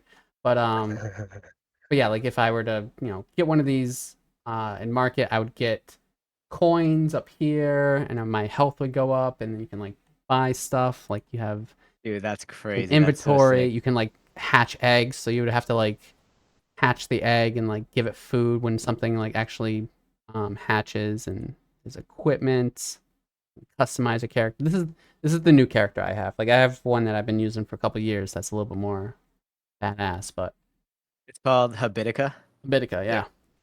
Okay, dope. Yeah. Yeah, it looks super sick. Yep, and they have an app, so you can definitely use the app as well. But Okay. Yeah. Yeah, I'll check it out. fun little tool. It's super unique. Yeah, and it's like nerdy, right? Like it's But it's incentive based. You know what I mean? Yep. That's what's super cool about it. Like you get a reward for accomplishing something. yeah. Yeah, we talked about this before. Yeah. That's why I was like, I think this is probably when I mentioned this to you, Wes, about like rewarding yourself. Using the format of a game to reward yourself to be productive, and that way you can like start this cycle of like feeding or like this starting a positive feedback loop. Right. Habitica is pretty good about it. I personally haven't been able to use Habitica that well. Like, it's good for like setting up healthy habits, I feel like. Personally, managing tasks, it does okay with it, but like if you don't stay on top of it, it doesn't really matter. It's Yeah, still that is ultimately up to true. you. That is true. It, yeah. I'm very competitive, so if I find out like you're like level 50 or whatever, and I'm Nah. like level 1, like Yeah. I'm gonna get I am. I'm gonna get to level Yeah, 51. yeah. Matter of fact, I seen I don't care how many loops I have to make. I'm getting I'm getting to level 51. Yeah, I think I'm only level 15, and Asia's been using it, our other stream host, and she's like, Oh, you have another host. yeah, I think she's like level Oh, I didn't 50. know that. Yeah. Damn, Whoa. she's Yeah, ripping she's these yeah, tasks, or, dude. Let's or go. or it's like level 25. It's like way above mine. I was like, damn. Yeah. She's being productive. Yeah. Yeah. That's sick. Yeah. I'm guessing we get back on it. But Chriselle, you were trying to say something? Is you wanted to say something? Oh, Yeah. I was just like, oh, I've never heard of it. It was like it's like you're gamifying like a habit tracker. Yeah. Yep. You're also leveling as you accomplish your task. That's how it works. Yeah, and you can do it with friends. So like we've been trying to like create like a party between us cuz like Mhm. you can create a party or a guild and like I haven't done it yet, but you can go on like kind of like D&D where you go on like journeys and like you have to hit goals or something. Um I don't know how that entails. Like I don't know if it's like we have to do Oh, it it's like cooperative. co-op. It can be. And yeah, we're trying to link that up and set up align all of our habiticas so that we can Mhm. join a party and do a guild. Yeah. Gotta make them. Yeah. That's dope. That's dope. Yeah, so you, Wes, you use like a pen and paper to do yours, right? Like, I do it old school. yeah. I'm very pro new tech too, which is the funny thing. But something about writing it down, it feels more tangible. Yeah. Like I've tried to do like the notes app on my phone, Mm, but I just find like something about like physically crossing it out feels better. yeah. So yeah, I'm kind of archaic in that sense. Yeah. I feel like writing it down, it's easier for me to if I like, type it. I'm at like a computer, but I agree what you're saying. Like even Habitica, like I lack at like updating it sometimes, but like on my whiteboard Mm, or like on any notes I make, yeah, it does feel a little bit better somehow. Yeah. something about it being like tangible, not like in the Yeah. fucking cloud or whatever. You know what I mean? Yeah. Like Yep. something about that. It's more human, I guess. Yeah. Yeah.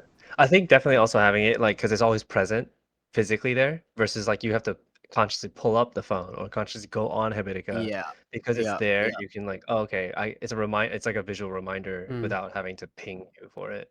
Yeah, I So think so. But I also think whatever works for you is what you should do too. You know what I mean? Like this happens to work for me. But I like the free aspect of like a notes app or a, Yeah. a Bitica. Like yeah, I spend too much Yeah. money on notebooks, you know? I So donated to Habitica after like years of using them. I was like, all right, now I feel bad. Here's oh, it's $5. donation based. Yeah. I believe it was Yeah, good on you. I think that's the right thing to do for yeah. sure. Yeah. Priscilla, what do you use uh, to kind of manage your tasks or your to-do list? I feel like I do a mix, but I'm also trying to find like what works best. Honestly, like this year in particular, I got like two different planners, and I was also using my calendar, just literally experimenting. Because honestly, like I'm always like trying to see what works better every year, Hmm.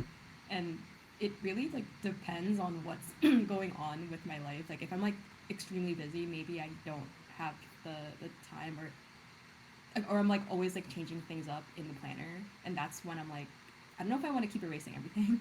So at mm, some point, I like gave up and put everything on like on my phone's calendar, and like right now, like that's what I've been doing. But because of that same issue of constantly forgetting to just check my phone to just add the new event or meeting or whatever it is, then that's like where I'm like running into issues. So I'm like reaching back to like that paper planner, but then it's like a give and take, and it really depends on my mood to see like what I'm in the mood for Mm. Yeah, planning.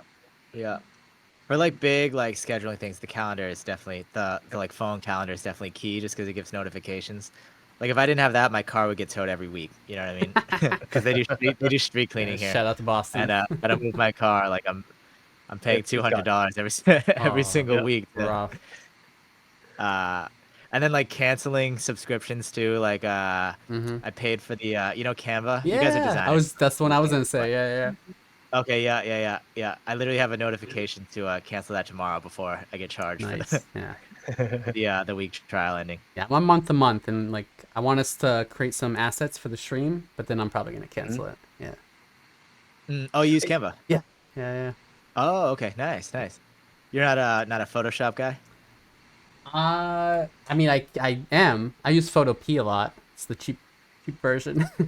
Okay, word. There's uh, like Photoshop, AI, Illustrator, right? yeah. Adobe Illustrator. Yep. Yeah. Okay. Um, yeah, but like so Canva has like so many already built-in streaming assets. Like a lot of our title Yeah, cards and a lot of the stuff like the BRB right now throw some stuff into the OBS system. Like, just it's way easier dude, and the way better than. templates are. Yeah, I'm not a visual are designer, so like, Oh, got yeah, it, yeah, got it, yeah, got it. Oh, you do UX. You yeah, do yeah, UX. yeah. That's right.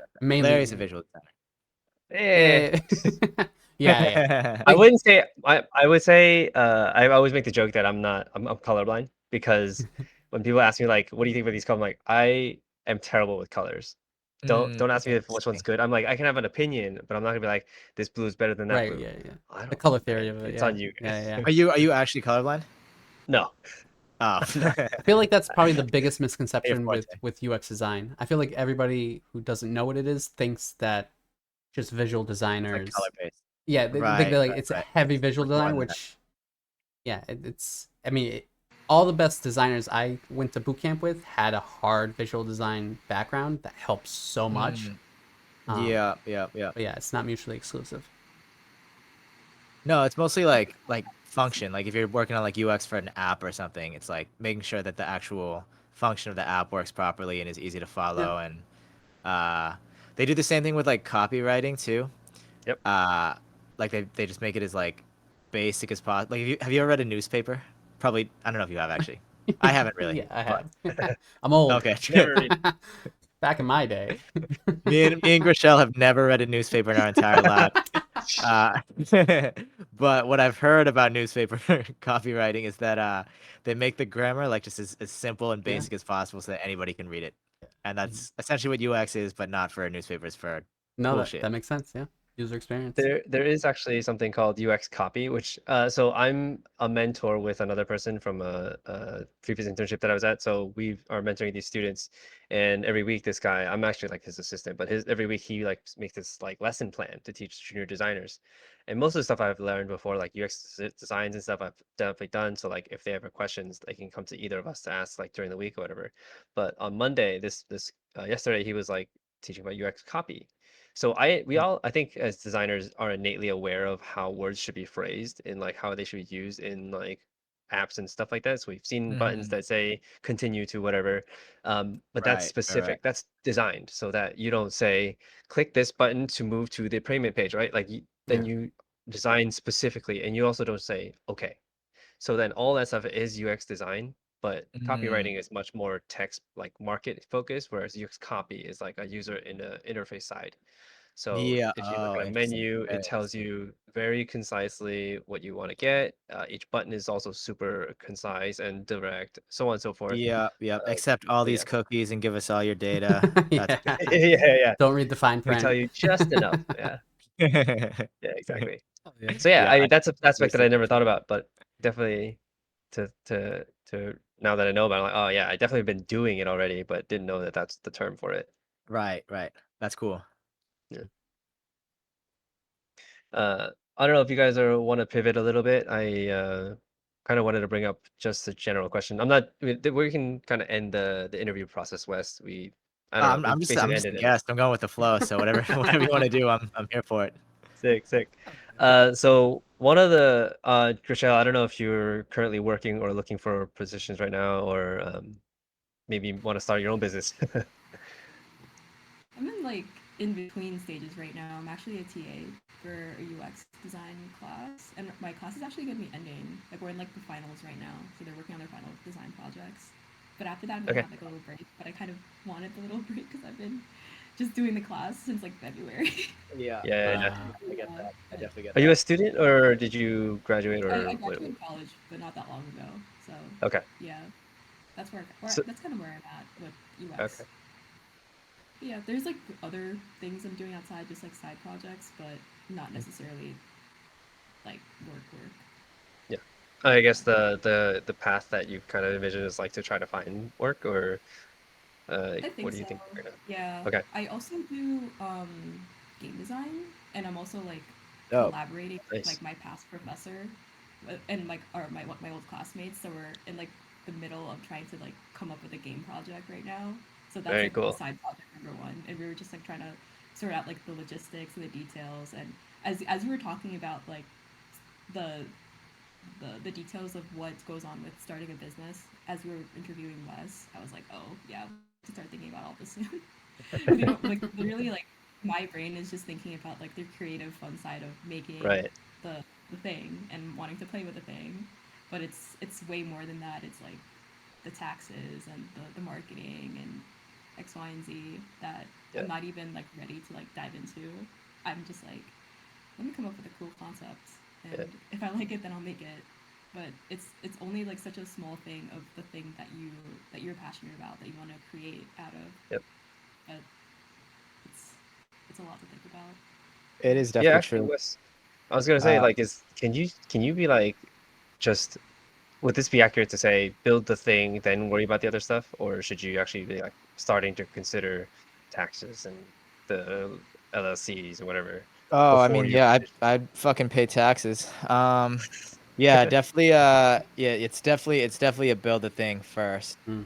because I mean, money comes from, and also I feel like I should just preface that some of my ventures are also pre-profit. You know what I mean? Like I make lo-fi beats too. I'm not profiting off those much yet. But that's what it is. Like you have to have certain avenues in place that are profitable to keep you afloat while you work on these other things. So when me and Kendra start this music school, it's going to be pre-revenue until we start getting revenue, and it'll be pre-profit until we end up becoming profitable. So that's why it's like a whole thing. I was talking to, I used to have a podcast too. I don't know if you knew this, but I interviewed this guy named, just to piggyback off of what Rashad was talking about, I interviewed this guy named Kato on the Track, and he's a friend of mine now. Really, really successful producer. He's worked with like Jack Harlow. He did that track that played on the Jake Paul fight with Tyron Woodley with E40, Snoop Dogg, Too Short, all those legends. He produced that. I think they're called Mount Westwood, I think, something like that. Yeah. But he talks about it all the time. He says that his career is like he's a music producer, but his career is like 25% producing music, 75% everything else. You know what I mean? And I've definitely found that to be pretty much true as well. Yeah, like 25, 75. So, yeah, you definitely have to do that aspect of it first in order to even start doing like the other 75%. Because if you don't have anything, like you're not marketing anything. You know what I mean? So it does have to be like create the product first. It was the business model of the jingles that we were doing too, if you remember. Like we Mhm. would do these cold calls and record the radio, but there's no money until after we make the product. You know what I mean? Because we were working on spec, because we were cold calling them, and they're not going to give us any money. You know what I mean? Unless they hear something first. Like, so we would have to make the product, and we didn't sell every single jingle that we went and pitched. You know what I mean? But yeah, if the product's good and uh, you do the work, you do the 75% of the shit that no one wants to do, but you're willing to do it, then that's how you get to the stages of revenue, profit, et cetera, et cetera. Yeah. Nice. Something to kind of leapfrog off of that is the discussion that I had earlier this week was actually something that I have to take myself and try to figure out how to strategize around. John, I mentioned this to you, but as a designer, especially in this market today, because there's so many, people coming out of boot camps, people getting laid off, so you got pressure from every direction as a new designer. I have to start thinking about value add, right? Mm-hmm. Especially if I'm Yep. thinking about trying to apply for a company, like I need to really identify what sets me apart, one, and also secondly, like do the thing that can be you have to get paid for in order for some company to hire you for that thing. Hmm. So like Yep. some part of me, I Yep. always like I did say before, like experience is king, right? And so I'm in internships, I'm doing consulting work for free and all that stuff. And in my conversation with my brother, who's one of the first person who brought this up to me, he said, these internships actually are hurting you because you're proving to Mm, people that you can do free work, and so then they mm, won't hire you for that, yeah, right? yeah. It's a good And point. so It's a good point. sadly, now I'm like, okay, well, now I have to reassess what I'm doing. Um, this podcast is kind of irrelevant to that, which I actually really enjoy this, and I think this is still good for me, just personally. And maybe it can be something that I can market to some companies. So this still, I believe, is a correct value add. But in terms of the UX side, like I don't know yet, right? I've talked to other people about this, and they were saying like try to leverage the architecture background that I have, and really try to push that a lot harder. And I was like, the architecture experience that I have, a lot of it doesn't fully translate. You know, design thinking, of course, is translates over fairly easily, but any UX designer, I believe, has similar skill set. So then, the thing that sets architects apart, I guess, is the precision. Mm. I don't know if UX designers need to be that precise, to be honest. UI maybe, Some but say, yeah.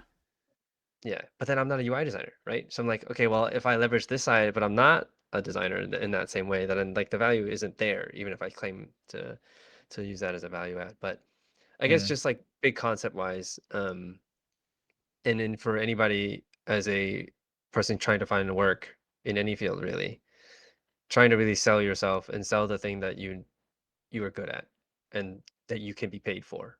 yeah, Um, yeah, and Rochelle, like what you were mentioning, this game design that you're saying, I think that's a great project. I think that's a really great idea that it's different.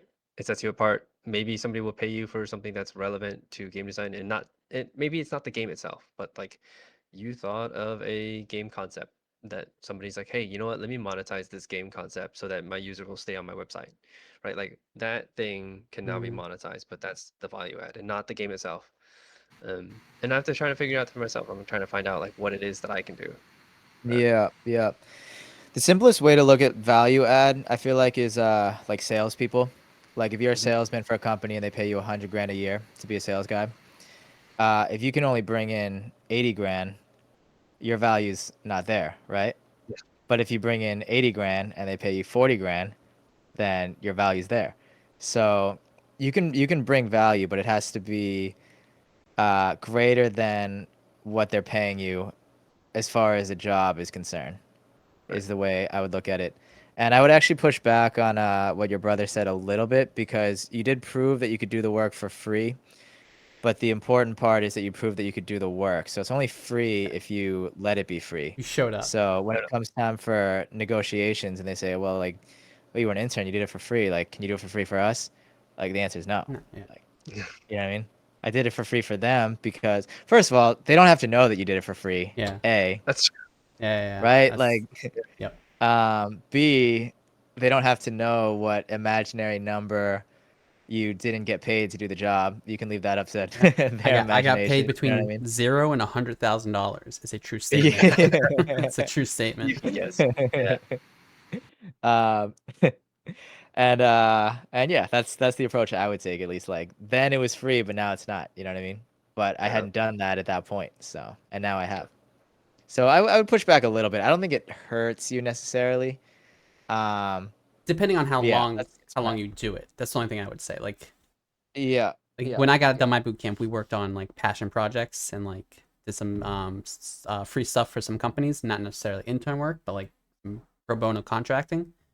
Um, and it worked because it helped pad our portfolios and gave us something to talk about and gave yeah, us yeah, experience and expanded our skill sets. But like that was only a few months, right? Like if you do free work for 6 months, then I'd be like, I don't know, buddy. yeah, yeah, yeah. Getting Yeah, there, sales unfortunately. is hard. I mean, if you do Yeah. something for free, it's gotta really be worth it. Like, it's gotta be for someone or something that if you brag about having done that, then it'll get you something. You know what I mean? Right. If you can leverage it to something else, if you can't leverage it to something else, it's not worth doing it for free. If they don't have some sort of someone they can connect you to that could end up with you getting paid at the end of the road, then that's the thing. Like, the value has to go both ways too, right? Like, you're showing your value, but how valuable was the work you put in for them? That what value can they give you in exchange for that free value that you gave them? You know what I mean?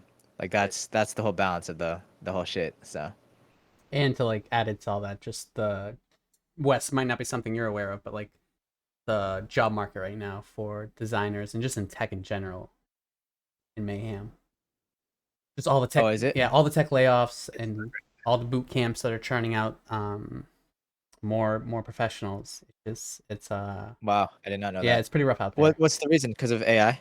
No, No. not really. Just because like so many senior designers, so many senior level people got laid off in those big tech layoffs a couple months ago, like earlier this year.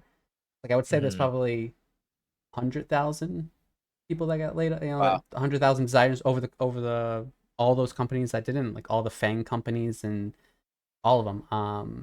A lot of layoffs, and then I've even read articles where senior designers, like if I got a job at Google, right, and like I know people that came out of boot camps and did that, right, um, got paid ridiculous, right, like 150, like you know what I mean, like like basically entry level 150 mid level designer getting paid ridiculous. They're not gonna get that pay grade going somewhere else, right? Like that was Right, right, right. it's just the market's just not there right now. It's It's in a saturated. really interesting place. Yeah, I don't know much about like design, but as far as like tech goes, all my friends who are like coders and do like computer science type stuff are all extremely successful in it. But there was a point in time where they got in where the market was not saturated at all, Mhm. and they really needed those coders. You know what I mean?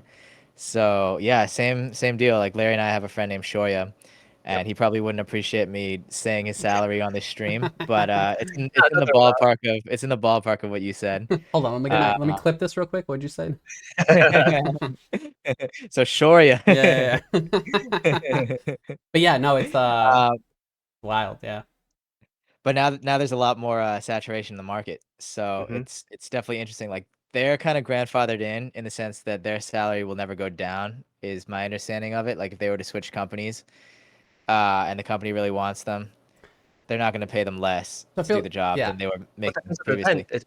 I think that depends on the band though, right? If these guys are out laid off for like 6 months or something, and the only salaries I can get are like, let's say I get like a 20% cut from what I'm used to at Google, I'm gonna Mm, have to. Yeah, that's what people are facing. So And also, I feel like right. programming is somewhat more I unique guess it could happen. than Yeah. design. Although designers, you can have a speciality, right? Like you can be either absolutely proficient and beyond proficient in like one of the tool sets that we use, or or whatever. You just have the experience to back you up. But like in coding, in programming, like there are languages out there that only a couple hundred people know.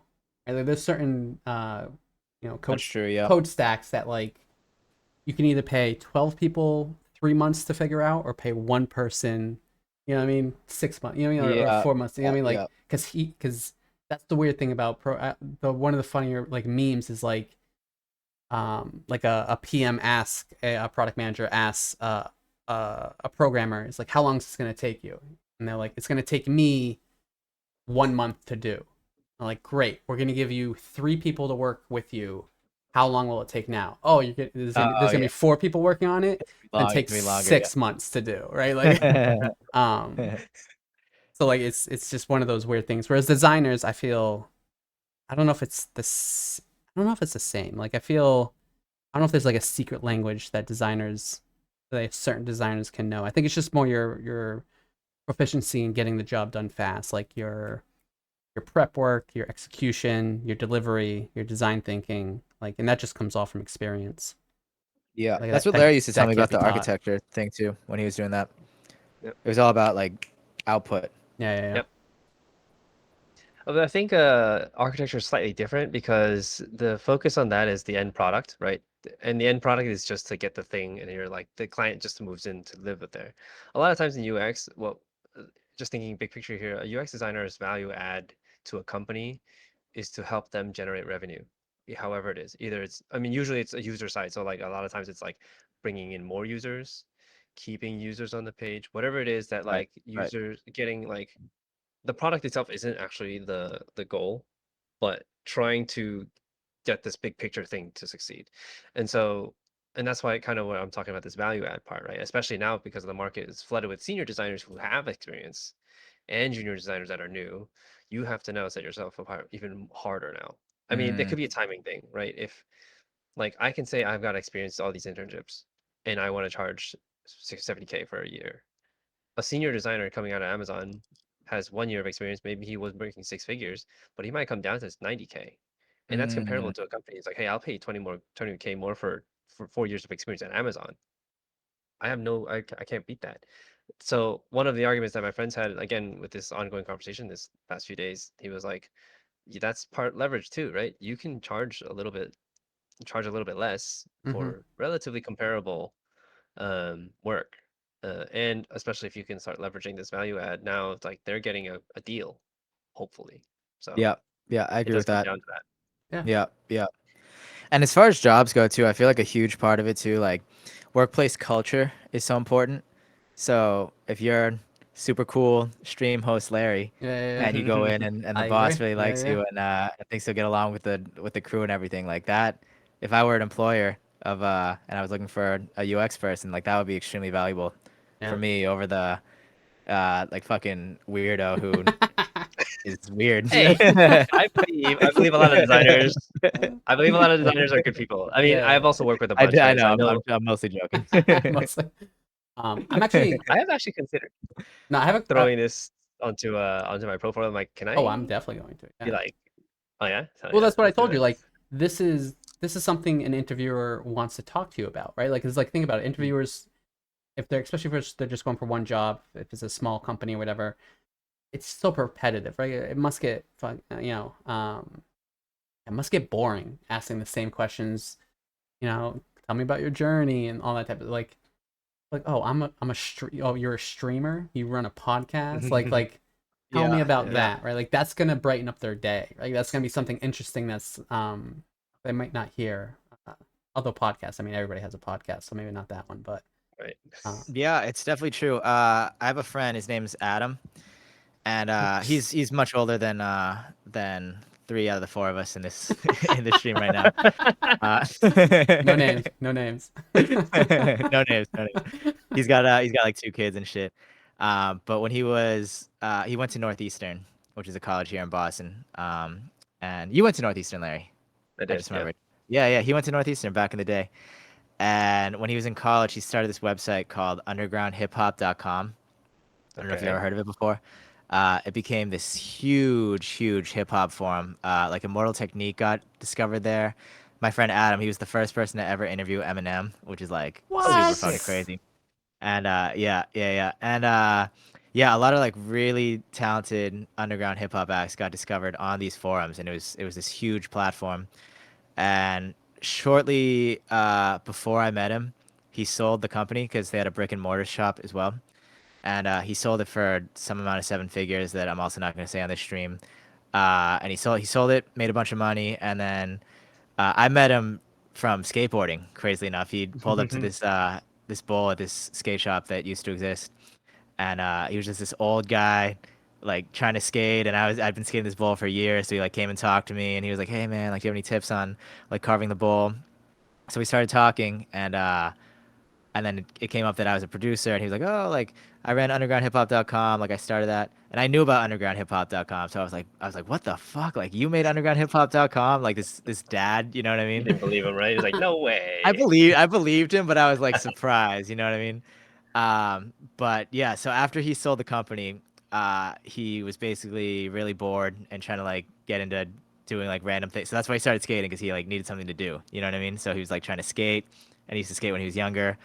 He ended up starting a YouTube channel that where he like DJs, and he does pretty good on that YouTube channel. But at a certain point, he was just so bored that he went to go get another job, and he had e-commerce experience, and he was just looking for e-commerce jobs and just applying to like all of them just for fun.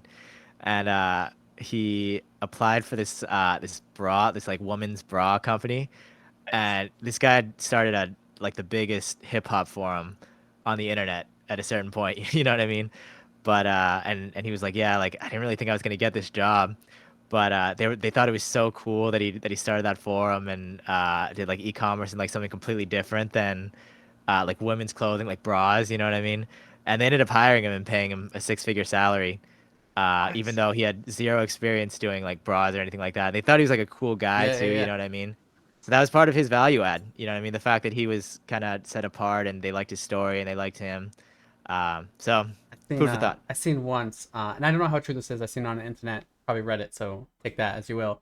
But there was an ex-con who got out of jail. He did like a 10 year stint, and on his he made a resume, right? Because he was about to go straight, and he was like a major trafficker, like one of the big dogs, but not like a brutal drug trafficking. drug trafficking, but like not a I was like, yeah, people. not people, human, yeah, my okay. bad, yeah, didn't even Okay. cross my mind. But yeah, so like I just watched Sound of Freedom, so oh, it's like right in my. okay, He's a dog trafficker. yeah. Got it. Yeah. Yeah, he was a crossing No guard. big deal. It keeps changing. Yeah, he was Yeah. trafficking dog food, Yeah, guys. it was the white gloves. So Yeah. no big deal. Yeah. No, but his resume was like, I had a fleet of planes, I had a fleet of cars, I had 700 Whoa. people under working for me, I held books, I did account, like all the things that he Mhm. did. But like, I thought it was clever because if you face value, you wouldn't be like, oh, this guy's a trafficker, right? Like he must have worked for, I don't know, Boeing or like, what I mean, like some travel agent, Yeah, like, or like yeah. something. But like, then at like the end, he was like, oh, I did 10 years San Quentin or something like that. Like Wow. um, Yeah, but like yeah. it was Skill set. yeah, skill set, right? Yeah, survived. But yeah, he posted it, or he bought like a page ad in a newspaper, and he like put his resume there, and like he got a job. Like, I mean, it went viral, and it was buzzing, and like it was clever. Like the guy, Yeah. you know what I mean? Like, That's dope. it's a story, dope. right? Like people love a good Yeah. story. Yeah. Dude, Jordan But I bet- Belfort is still rich somehow. I You know, right? what I Like, mean? yeah, that fucking guy. I gotta pee real quick, so I'll be right back. Yeah. Go for it. Grisel, Yeah. yeah, I really wanted to ask you because like I've seen like your background, and like you did the game design of the and all that. Like you're a TA for UX and UI, but you haven't gone through the schooling for it yourself. And like, are you looking to do that, or were you self-taught in UX UI, or how'd you land that job for edX? Oh, I mean, also quick side note, I might have to head out in Okay. a couple minutes, but I can answer your Yeah. question though. Thank you. So I kind of like I studied design in college, but the thing was like we didn't have like a UX design major, so I kind of just signed up for all the classes I wanted and like disregarded what were like the credits that I needed officially, because I came in to school as a comp sci major, Mm. but then I wasn't I came from like an art background, and I like missed doing just like the creative end and the design end of it. So with that in mind, like I was like looked at like my required credits, and I was like, oh, okay, let me just figure out how to like add design classes that I like, so that I can actually enjoy what it is that I'm learning and sign up for things that I genuinely was interested in. And along the lines of me taking like a web design class, I ended up like really vibing with it.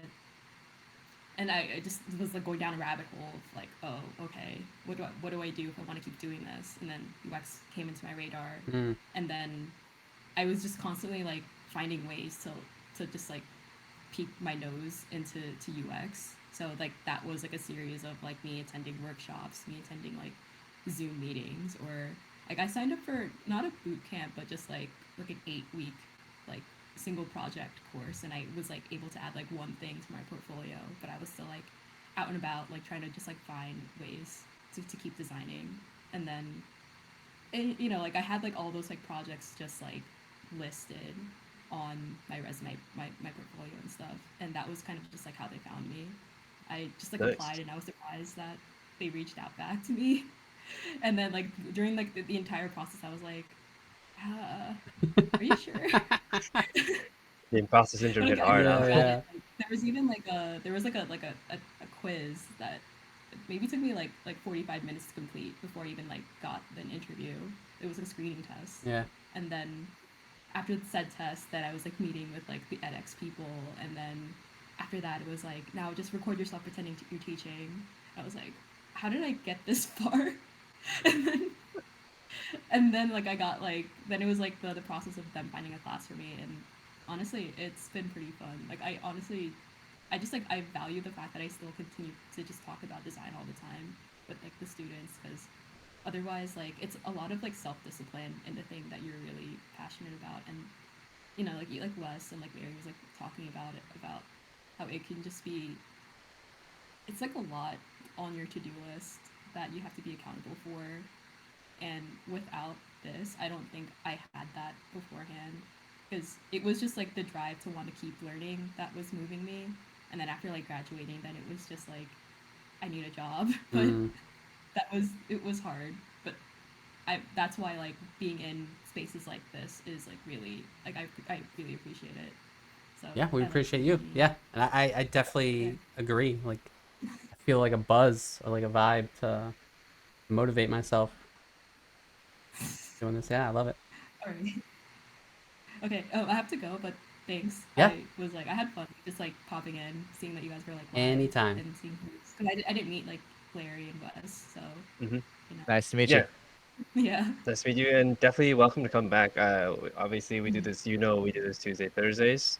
Hop back in. We're definitely glad to extend the conversation to you. Yeah, for sure. Happy to have you Yeah, here. I'll Thank probably you. head up. I mean, I'll probably like be back when I see you guys like live again. So, Cool. Sure. mhm. Bye. All right. All right. Thank you for joining. Bye. See you guys. Later. Damn, you guys do 3 hours twice a week? Yeah. Yeah. Thursday's a little easier. We generally do a little bit like a gaming session. We just like, we were talking about earlier how you guys can go play some chess, and we just shoot the Oh, shit. Oh, yeah. that's right. We gotta Forgot about finish our this. chess game. You guys can get on it. I didn't want to bring it up again just I'm because like down. we Yeah, were you want it? talking Yeah, so yeah. well, Let's go. but I'm down for whatever. Yeah, I'm walking Just here over for the. the Yeah, I'm ride. gonna walk over the chess game. I want to finish that up. You guys want to follow me? I'm just you get like that guy. Oh, there's go karts too. I forgot.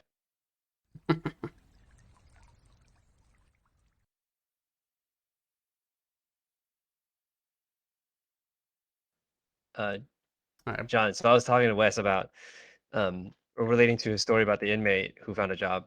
Yep. There's a guy who used his WoW experience on to put it on a World of resume. Warcraft? Yeah, and he was Oh, like, what? "All right, so hear me out, right? In World of Warcraft, there are these raids, and you have to manage raids. You have to schedule raids. You have to make sure people are doing things. So he's basically running a company. These people, this team has to do this. This team has to do that. This team has to do it at this time. You schedule them at a certain time to go wherever, and you obviously moderate all of these too. You have team leads and so on and so forth.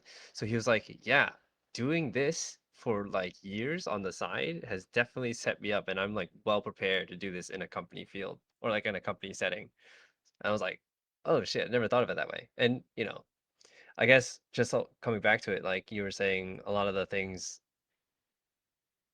I'm trying to I know, it's stay crazy. focused here, but I can't like get over the fact John is just tossing your pieces around. It's so funny. Yeah, because the capture, you have to actually like pick up Hey, their I piece know. and then move it somewhere Oh, you else. move it over here. That makes so much more sense. Ah, Dude, I definitely agree with that. I mean, we were talking about John's brother who's a skateboarder.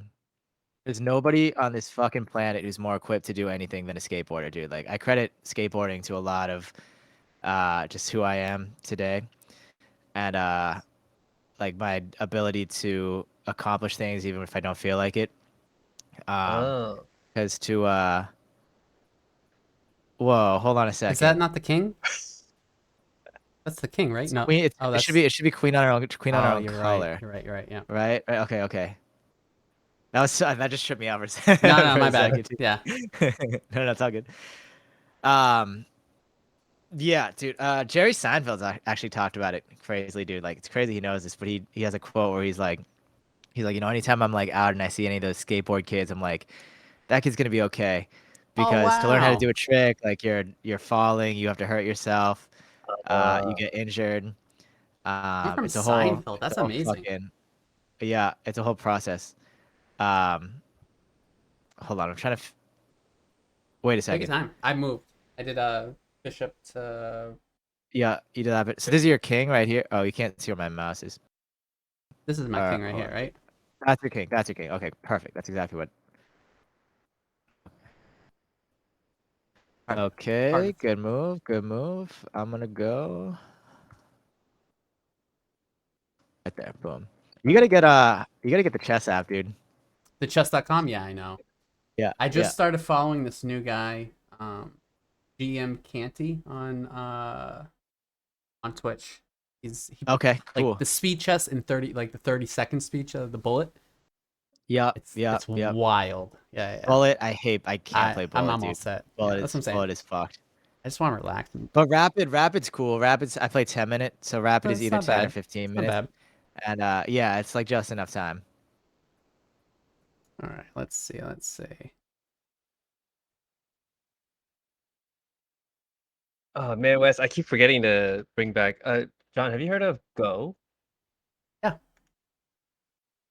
Yeah. So I introduced it to Wes. I think we played like once or twice, but I kind of keep trying to get like I keep forgetting to bring it back up. And like I would love to play Wes at it and like get you to a certain level where it's like, okay, we're on the same playing field now. I Yeah, actually yeah, introduced yeah. it to a friend recently, and he actually, in the course over like 3 games, he's gotten the concept down pretty well. I'm like, Yeah. okay, I'm no longer wiping the floor with you. We are now like, I'm still beating him because I think like I'm used to seeing the patterns, so I'm beating him on that. But he at least is now thinking correctly, and I'm like, okay, well now I have to think Yeah, about it too. yeah, yeah, yeah. Dude, I would love to get you to my level in Smash, bro.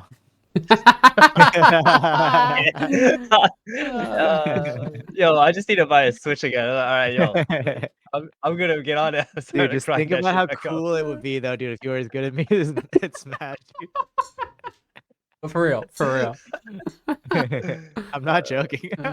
Hey, Wes, I heard that you didn't believe birds were real. Is that a thing? Can you explain more? I didn't believe what? Birds were real. Do you Yeah.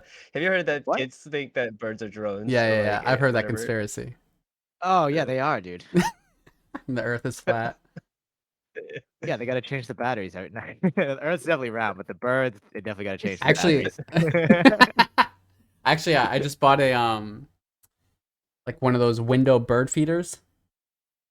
It's like it's just a suction What cup. is? It's like a little tray. It's like suction cups onto my window, and I live on the second floor. So like, oh man, it's so amazing. I get like 10 to 15 birds a day at my window. Damn, You that's just get a dope. bunch of like sparrows and stuff. Oh, dude, I was at a friend's house over the weekend in New York, and he lives in like Queens, and he's got this little balcony. I'm like, all right, cool. So I'm going there, like I go to his house and we talk for a little bit, and he looks out the window. He's like, why is there a bird on my balcony? I look out. I was like, there's a nest on your balcony. Apparently, a bird has taken over one of his planters because like they planted some stuff, none of that stuff grew, but like some birds like had chicks already there. And I was like, "Damn, dude, you have a nest here." He's like, "Oh shit." So he wanted to go out and like look at them. And I was like, "You know, don't do that because you might scare away the parent. And if the parent leaves, you might have to like take care of the birds." And so he started Googling up how like to take care of pigeons, like baby pigeons. They are the ugliest babies I've ever seen. Really? Google baby pigeons, they're so ugly.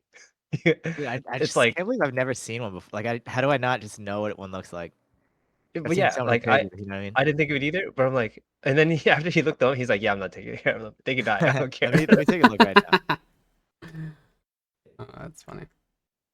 You think like a duck or a baby chicken, they have like a short, cute little beak, right? No, pigeon's got like this bumpy, long beak, and it's like, ugh, not about it. I thought a baby pigeon was a Pidgey.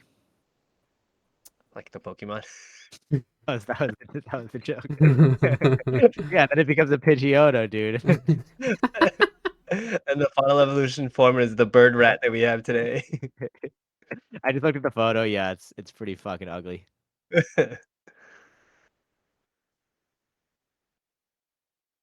Yeah, John, you're pretty good. I think you're good too. I one of my favorite Thank parts you. about chess is being able to understand someone's aptitude within like 5 moves. Yeah, Like you can yeah, literally yeah. tell somebody. You can really tell the degree in which the game's gonna roll out within 5 moves. I played agree with that. with people that I'm going to crush, and I know within 5 moves. And I played Yeah, with yeah, people who are yeah. going to crush me, and I know within 5 moves. But Yeah, I think we're yeah. pretty I even. have had it happen before where I got too cocky. And I had the exact same thought, and then somehow just like blundered my queen or something. Oh, It's definitely what happened are the before. chances? What are the chances that you like get the aptitude or you like don't get the aptitude accurately? So like you play him, you're like, all right, this guy's better than me, and then or like maybe you're like, oh, we're on the same level, and then he surprises you with something that you're like, and then you just get destroyed. Uh, what are the odds of that happening? Look, how does that happen often at all? I think John's definitely right that in general you can Yeah. kind of predict it. Just fuck that one up. It's like I hope It's you pretty don't. accurate. It's like I hope you don't see that. I see everything. Yeah. In general, you can predict it, yeah. but like depending on my That might level of have inebriation, been anything the fucking anything can move. happen. Oh, I see. Yeah. I mean, also Uh, the platform is not the same either here too. All right, give me a second. I'll get some more water. This platform is really hard to see. Yeah, on a Yeah, board, that's John what definitely I would did not not. have made that mistake. Yeah, I was. But we are playing on the same Yeah, board, so it's all good. it is equal. I'll take it. Did you move? Yeah, I did. And you're definitely winning. You're up fucking 2 pieces. I think No. one. Oh, one piece. Yeah. See, that's what I'm saying. I can't tell that this thing is not a. I thought that was a Yeah, pawn. yeah. It's what was your move? I did on a no B1 to B2 or Oh, A1 okay, A1 yeah. to A2 something like that. Yeah. A1, A7 to A6. Yeah. Okay, cool. Um, hmm. I'm so used to just clicking the piece and then moving it that way.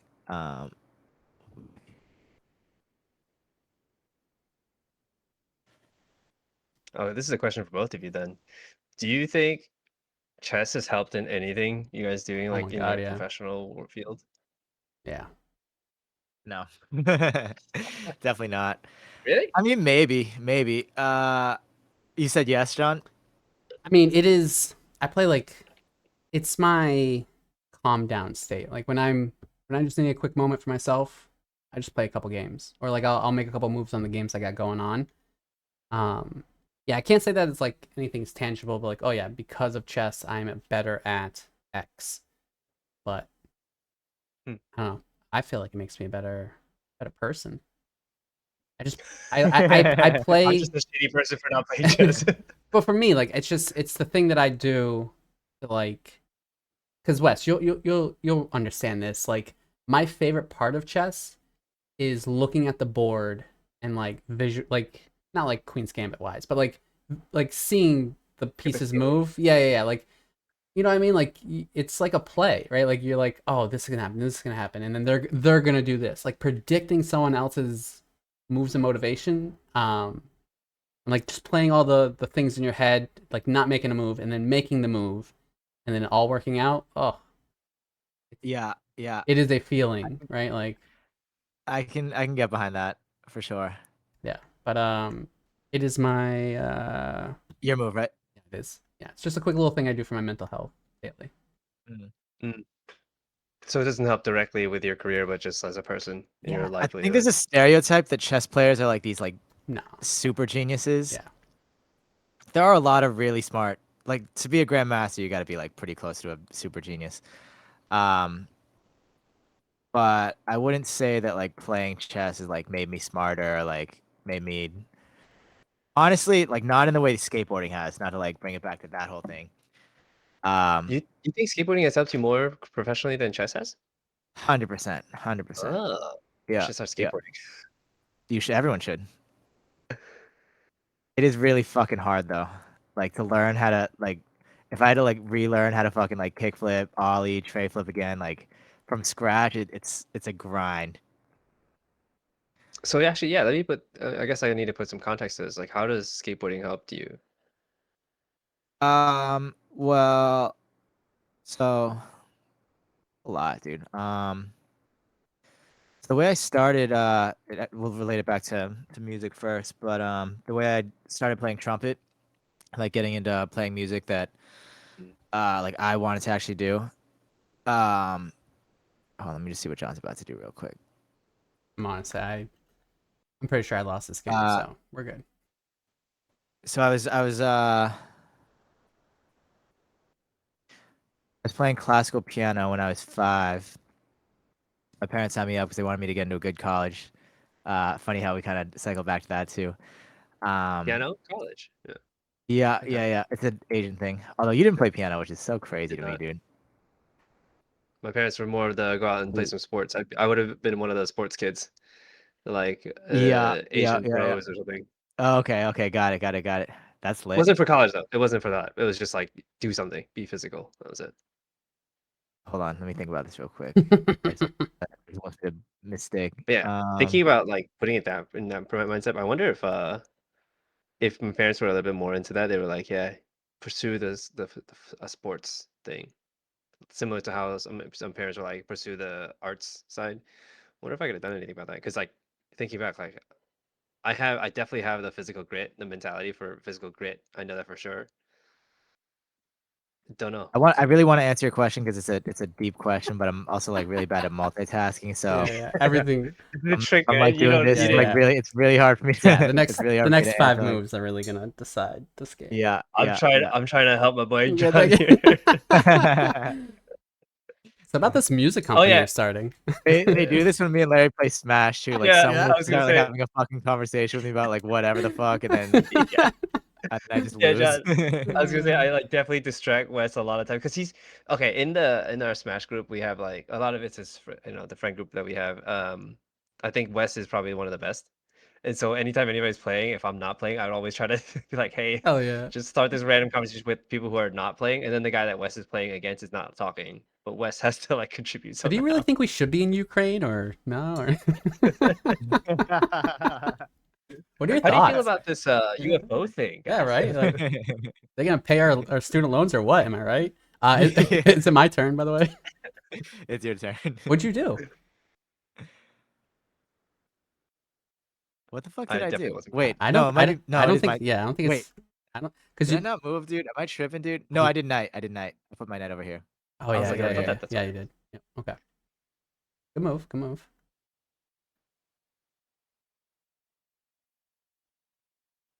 So yeah, I was fucking playing classical piano, and I hated it. In retrospect, I'm really happy I did it, but fucking hated it at the time. And then when I was 8, we had to pick an instrument for band, and I was really into the show Hey Arnold. Do you guys ever watch that? Hell yeah. The ending theme has a trumpet playing the melody, a muted trumpet, and it sounds fucking fire. You know the theme I'm talking about? Arnold. Anyways, Yeah, yeah, yeah. it's fucking fire. So I wanted to play trumpet, and Because of that. yeah, and my Asian mom was like, "Nope, you're playing violin," and I was like, Oh "Fuck!" Like, no. all right. And this was like around the time like I was realizing too, like not everybody was like playing piano. Like I remember this very vividly. Like one of my friends was like, "Hey, you want to hang out after school?" And I was like, "What? Like you've already practiced your scales?" And he was like, "Dude, he was like, what the fuck are you talking about, dude?" Like that was a big realization in my childhood that like not everybody was doing this every day, like with the timer and everything. You know what I mean? So I was like trying to figure out like what I wanted to do, not so much what I've been told to do for my alleged future. And I really wanted to play trumpet. She wanted me to play violin, and she's got this like chicken scratch like immigrant handwriting. So on the slip she writes violin, but like it's completely illegible. And then when I brought it to my 4th grade teacher, my teacher was like, "I can't read this. Like, what does it say?" And me at like 8 years old was like, trumpet. It's trumpet. Yeah. So that's how I started playing trumpet. And that was what I would credit to be like one of the first moments in my life where like I chose I made a decision, like an important decision for myself, you know what I mean? Which ended up being really important for me. And I think that's one of the moments that kind of led to my like entrepreneurial mind as well. Um and just from there it just took off. Like I got into hip hop. Like my parents didn't really like me listening to hip hop either. Like there was a time when I was in 6th grade and I was downloading all my music off of this like LimeWire. LimeWire. like sketchy at no, Yeah. it wasn't even LimeWire, it was this Oh like sketch no. Russian website, and it put a tag in the beginning of each song, so it'd be like mp3music.ru. Yeah. But then after the tag you could listen to the whole song. So I was like listening to some rap in my room, and my dad heard like the swears in the song and like came in, like busted the door open, like came in, went one by one down each song and deleted any song that had a swear in it. Oh. Like that was kind of like more or less my upbringing. So Oh yeah, it was I ended up Will obviously Smith. becoming Okay. like ended up becoming a little more rebellious, obviously. But yeah, so I started skateboarding when I was 13 in 7th grade. So I got into like hip hop in like 6th grade, I turned on the radio. I heard "Candy Shop" by 50 Cent, and I was like, "This is fucking Yeah. lit." And Scott Storch. it's what? Scott Storch. Storch. Isn't it Scott Yeah, Storch yeah, produced yeah, yeah, it? yeah. One of the goats, dude. Yeah, One of yeah. the goats. And yeah, skateboarding was another one of those things that I picked up that it's such an individual sport. Like I never really got into like the team sports that you were probably more into. Um, I didn't love the fact that with team sports, like you had to root for whatever team like represents your hometown. You know what I mean? Like what if I like someone else? Like my favorite skateboarder is Mark Suchu. He's the one with the journalism degree, but he's from the Bay Area, California, and he currently lives in New York. And I just like that aspect more. Like I felt there was more freedom, less Mhm. like people telling you like who to fucking follow, who to fucking Tribalism. root Yeah. for. Like the way you skate is like once you start skating, you look at the world differently, which sounds really cliche, but it's true. I mean, like anywhere I go, like a set of stairs isn't just a set of stairs to me, and Hmm. that'll hold true. Like even when I'm old and like can't skate anymore, Yeah. I'll always be able to like see things in different ways. So that aspect of skateboarding was really really cool. And then the Jerry Seinfeld thing that he was talking about too, about you know, uh, when you're a skater, you fall down, like to learn the trick, dude. To learn how to fucking kickflip, the hardest what everybody does when they're trying to learn how to kickflip is you learn how to ollie, right? And that's a whole process in itself. But when you Yeah. learn how to kickflip, they say is like where you start like learning how to skate because it's the first time the board you probably learn how to like pop shove it where the board leaves your feet, but this is the first time the board's flipping and you have to put both feet back on the fucking board. And the way that we're evolved, like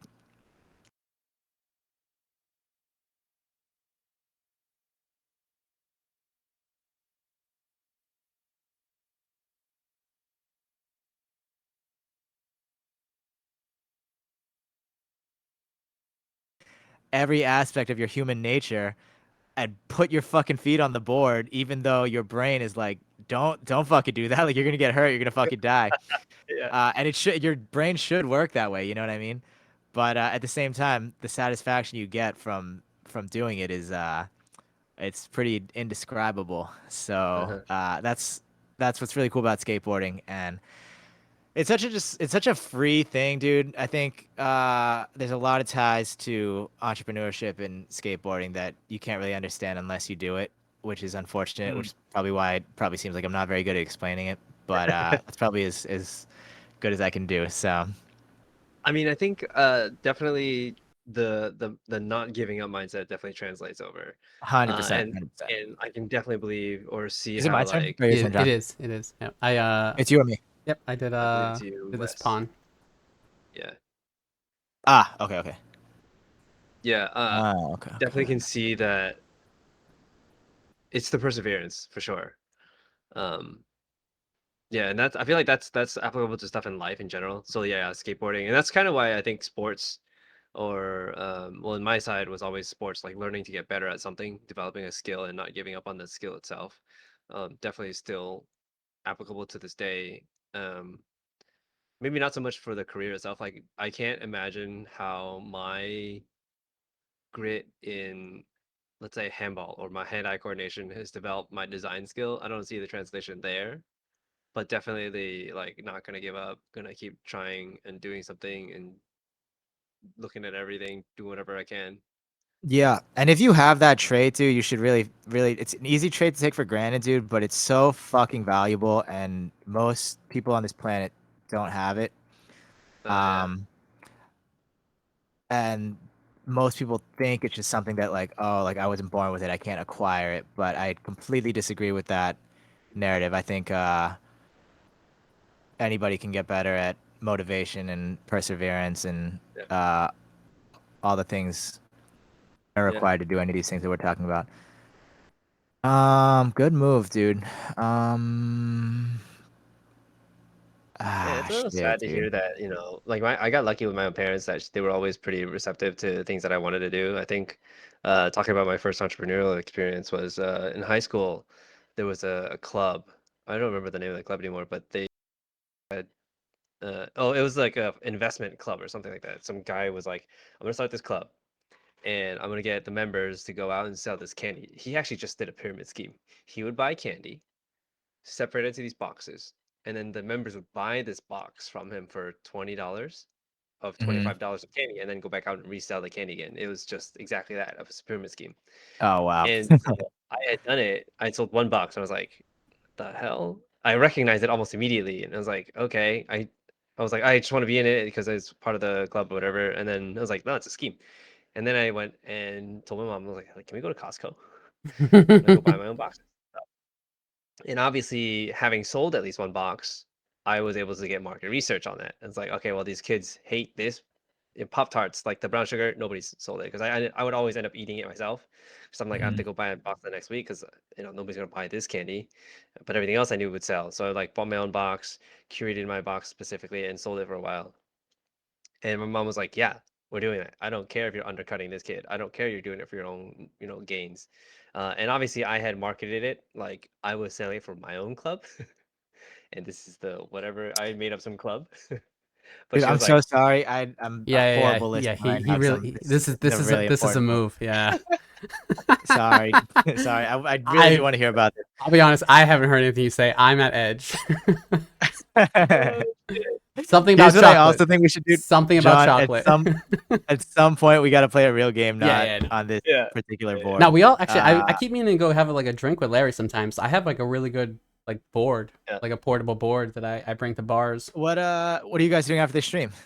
I am probably gonna be like, what time is it? 9 o'clock already. All right. Well, I I can hang, but I probably could. I I was gonna do see if you need wanted to play to Smash, Larry. So if you guys wanna fucking maybe play some later in Smash the yeah. night.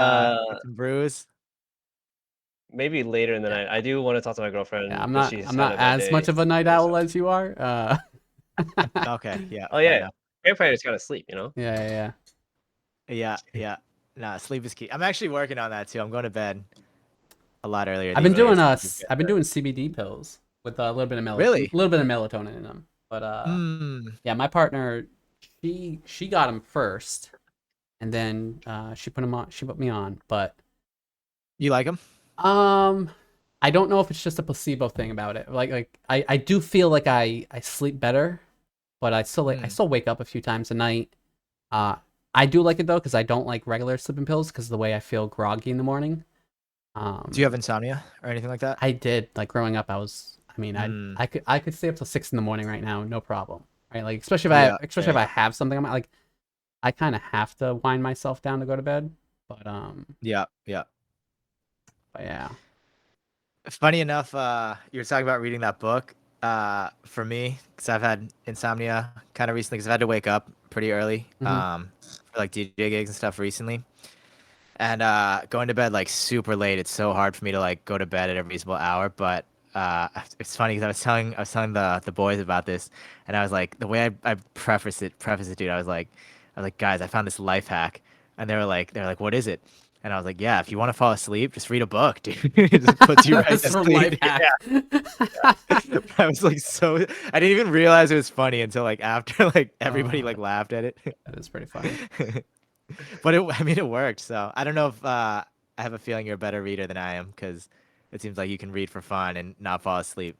Yeah, so that's But what my partner does. She reads before she goes to bed, and I'm like, I can't do that because mm. it gets me going. Yeah. Oh, interesting. That shit Interesting. is It's like stimulating. yeah. I need to read a shitty book to put me to bed. I was gonna say it depends on Yeah, the book. yeah. I've got books for you, John. If you want to read some real shit books. Let me think about this real quick. Oh man, I don't want to do it, but I think I gotta. If I don't, you're gonna do that. For the record, I don't love this trade either. I don't love it either. I mean, I think it's definitely my best move in that oh position. yeah, absolutely. But Man, I don't love I the mean, idea. I was bringing trade. I was bringing my castle to line me up, and I was coming on down. Yep. I definitely want to avoid that. I was stacking up, and I was getting ready to Yeah. drill. Yeah. Not about that. No, this is absolutely best move. I can still kind of come out on top because I have your pawning contest, but you're still one major piece up on me. But yeah, let's go Oh, we're trading? trade him. All right, let's go. Imagine I just don't take the queen. Okay. And I shall.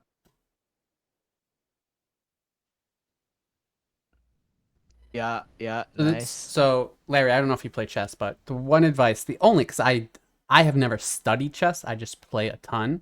But the one advice I give everybody is, because it's always something that new players struggle with. It's that if you see any game played, if it's two reasonably even players, at the end of the game, most of the pieces are gone. Mhm. Right? That's usually a true statement, unless the talent is off. Unless the skill level is off tilted, Yeah, right? it's Then true. then I Right. could checkmate you in 5 moves, right? Like, but normally even games, 90% of the pieces are going to be gone. So do not be Yep. afraid to kill and murder everything that moves on this board. Like I would rather be less hesitant about taking pieces than be hesitant about, oh, I'm gonna lose a piece. It doesn't Right. fucking matter. Right. Lose, but make sure you are taking. And if you are taking, make sure you're taking. Make sure you might. Dude, Larry's pretty good, believe it Is or he? not. Oh, see, I didn't know. Not at He can chess. Not at chess. Not at chess. he So he had I a he had do a phase play because yeah, me and our friend Kevin used to play, and Larry got like obsessed with it for like a little bit, a week, 2 weeks. I think that was the something time something span like that I that. had. Yeah, not that long. Ooh, Yeah, I missed that, dude. Fuck. I'm coming. That's fine. That's fine. Yeah, Oh my goodness, John, that I guess though. just to illuminate, I do play strategy games, Okay. Well, yeah. which is probably When you why I said like go, playing Go. yeah.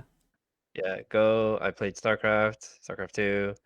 I played there's a game that I'm playing currently, Company of Heroes you've seen. It's a war Yep. game, so like there's a lot of troop placement and things like that. So I'm aware of like trades and stuff. So unfortunately the way I play chess though is like, okay, I can only get to this level of concepts like take trades but be in a better position at the end of the trade or force trades, whatever. But I don't have like this is the pattern, this is the Yeah. sequence, this is the objective. I don't have that yet. Let's go. I'm not crazy about this position, not gonna lie.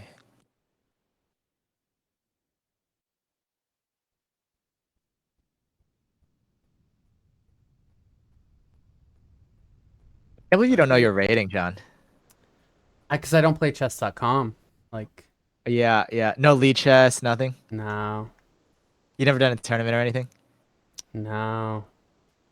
Yeah, okay. I Fair should. I enough. mean, like, I'm not averse to it. It's just I don't know. I do have a thing. Like you were talking about it earlier that I was gonna chime in, like about geniuses being high, like grandmaster. You have to have a certain level of just like I don't know. I never wanted that. Like I remember I used to like growing up and like seeing like the Bobby Fishers and like watching like tapes of them and everything like that, and I'm like, that looks terrible. Like I don't want to be that person, right? Like just Yeah, you know what I yeah, mean? Like yeah. I don't want to be that I mean, guy. me neither, but the app is just so convenient. Right. You know what I mean? That was a complete projection of me as a adolescent. Like Yeah, why yeah. Nice. I've never read a book. I've never watched a YouTube video. The only YouTube video I watched was like because I was curious what a Queen's Gambit is, and this was before the show. Yeah. I just want to know Okay, what yeah, a yeah, yeah. Queen's Gambit is, right? Like, Yeah, yeah. but yeah, there's It's an opening that I never play. so many people play it, and oh man, it was so funny. They Maybe, do. maybe you realize this too. After that show came out, there was an easily like I seen an easy uptick in the amount of people that started with that move. I'm like, Mm. and anybody that started that move, I'm like, I'm gonna kick your ass. Like, Yeah. like Like I know this shit. it's called a gambit for a reason. Like, if you don't have Yeah, yeah. the skill set to back that gambit up, I'm Oh, about you to accept the gambit. I'm about to run your shit. Yeah. Oh, I'm probably declining Queen's Gambit realistically because I'm thinking if you play Queen's Gambit, you probably know the Queen's Gambit better than I do. At least not after that Uh, show. Yeah. I No, played the Queen's Gambit decline line for sure. interesting. All right, let me I just, feel like definitely because of Queen's Gambit is when I picked up chess, and I never played the beautiful Queen's show. Gambit. I definitely was like deliberately playing gambits though. I don't remember what it was, but it was like there was a very weird gambit that I would play like a rook gambit or some shit. I'm like, yeah, let's do this random shit and just see what people Yeah. do about it.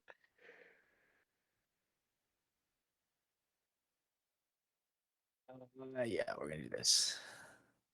This is a good game though, bro.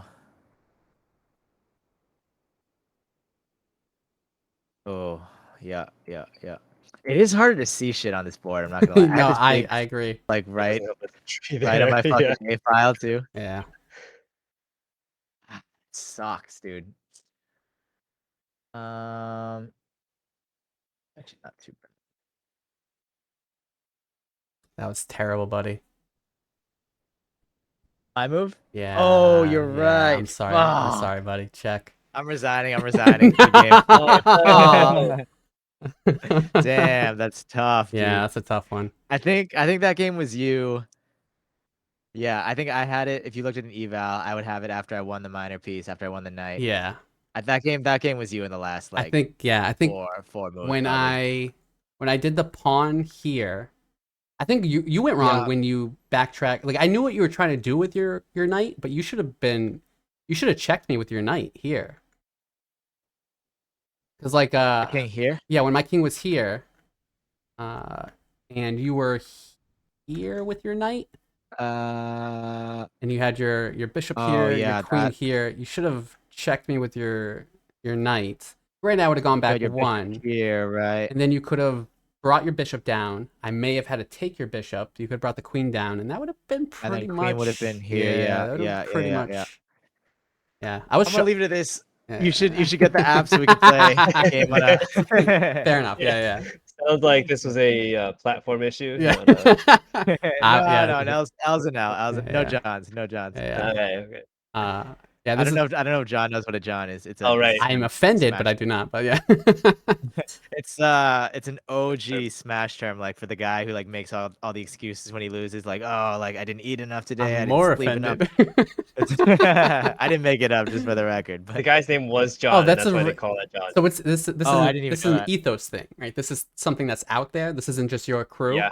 Oh wow. this is this is like an out there. I thing in the have Smash. said it before. My name has been dragged more than anything.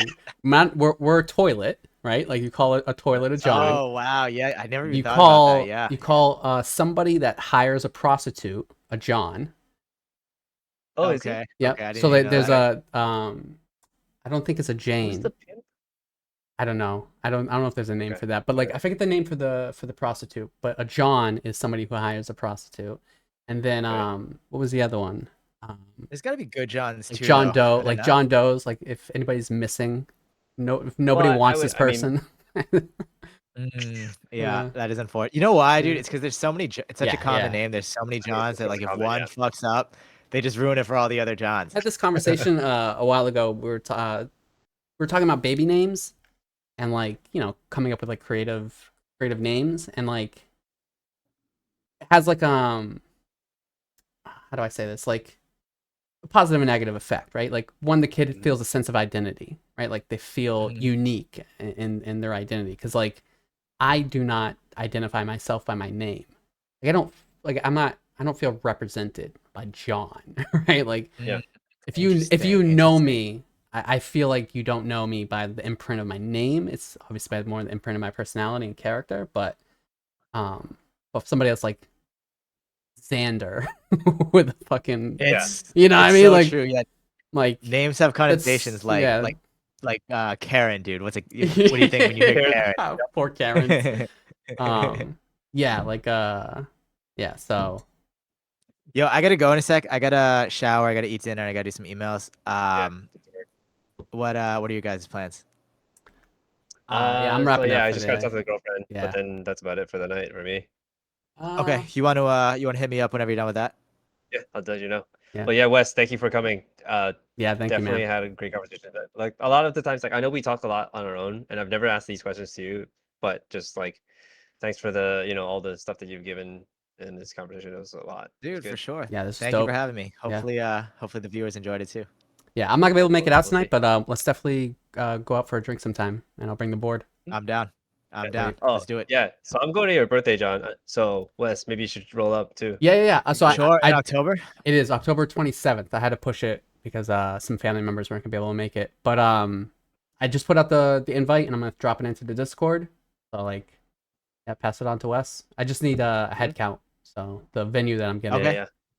Cool. We're Yeah, go- let me know. And we're gonna go see the Disco Boys. We're gonna dance the disco Oh, music. the glitter Yeah, boys. I keep calling them the Disco Boys. Yeah, the Glitter Boys. I'm down. Glitter I'm down to Boys, check them out. that's it. I'm down to check them out. Yeah. Actually, and some friends of mine, we're going to they're playing the big room of the Sinclair on the 18th of this month. I'll pass on the details to you. Yeah. Cool. Let me know. Oh, I'm in Maine that weekend. Yeah, That's the weekend I'm out. So it's gonna be can't dope. do it, unfortunately. All right. Cool. Cool. This is the Thanks. outro song. This is where we talk about the Song. outro that we should be doing. I'll make the outro for next week. I promise. I Alright, will sick, never sick. make it. All Alright. right, boys. All right, yeah. Peace. Thank you Yeah. again. Good night. Yeah, good night. That was fun. Thank y'all for sticking around and watching. Really appreciate you. And y'all have a lovely night.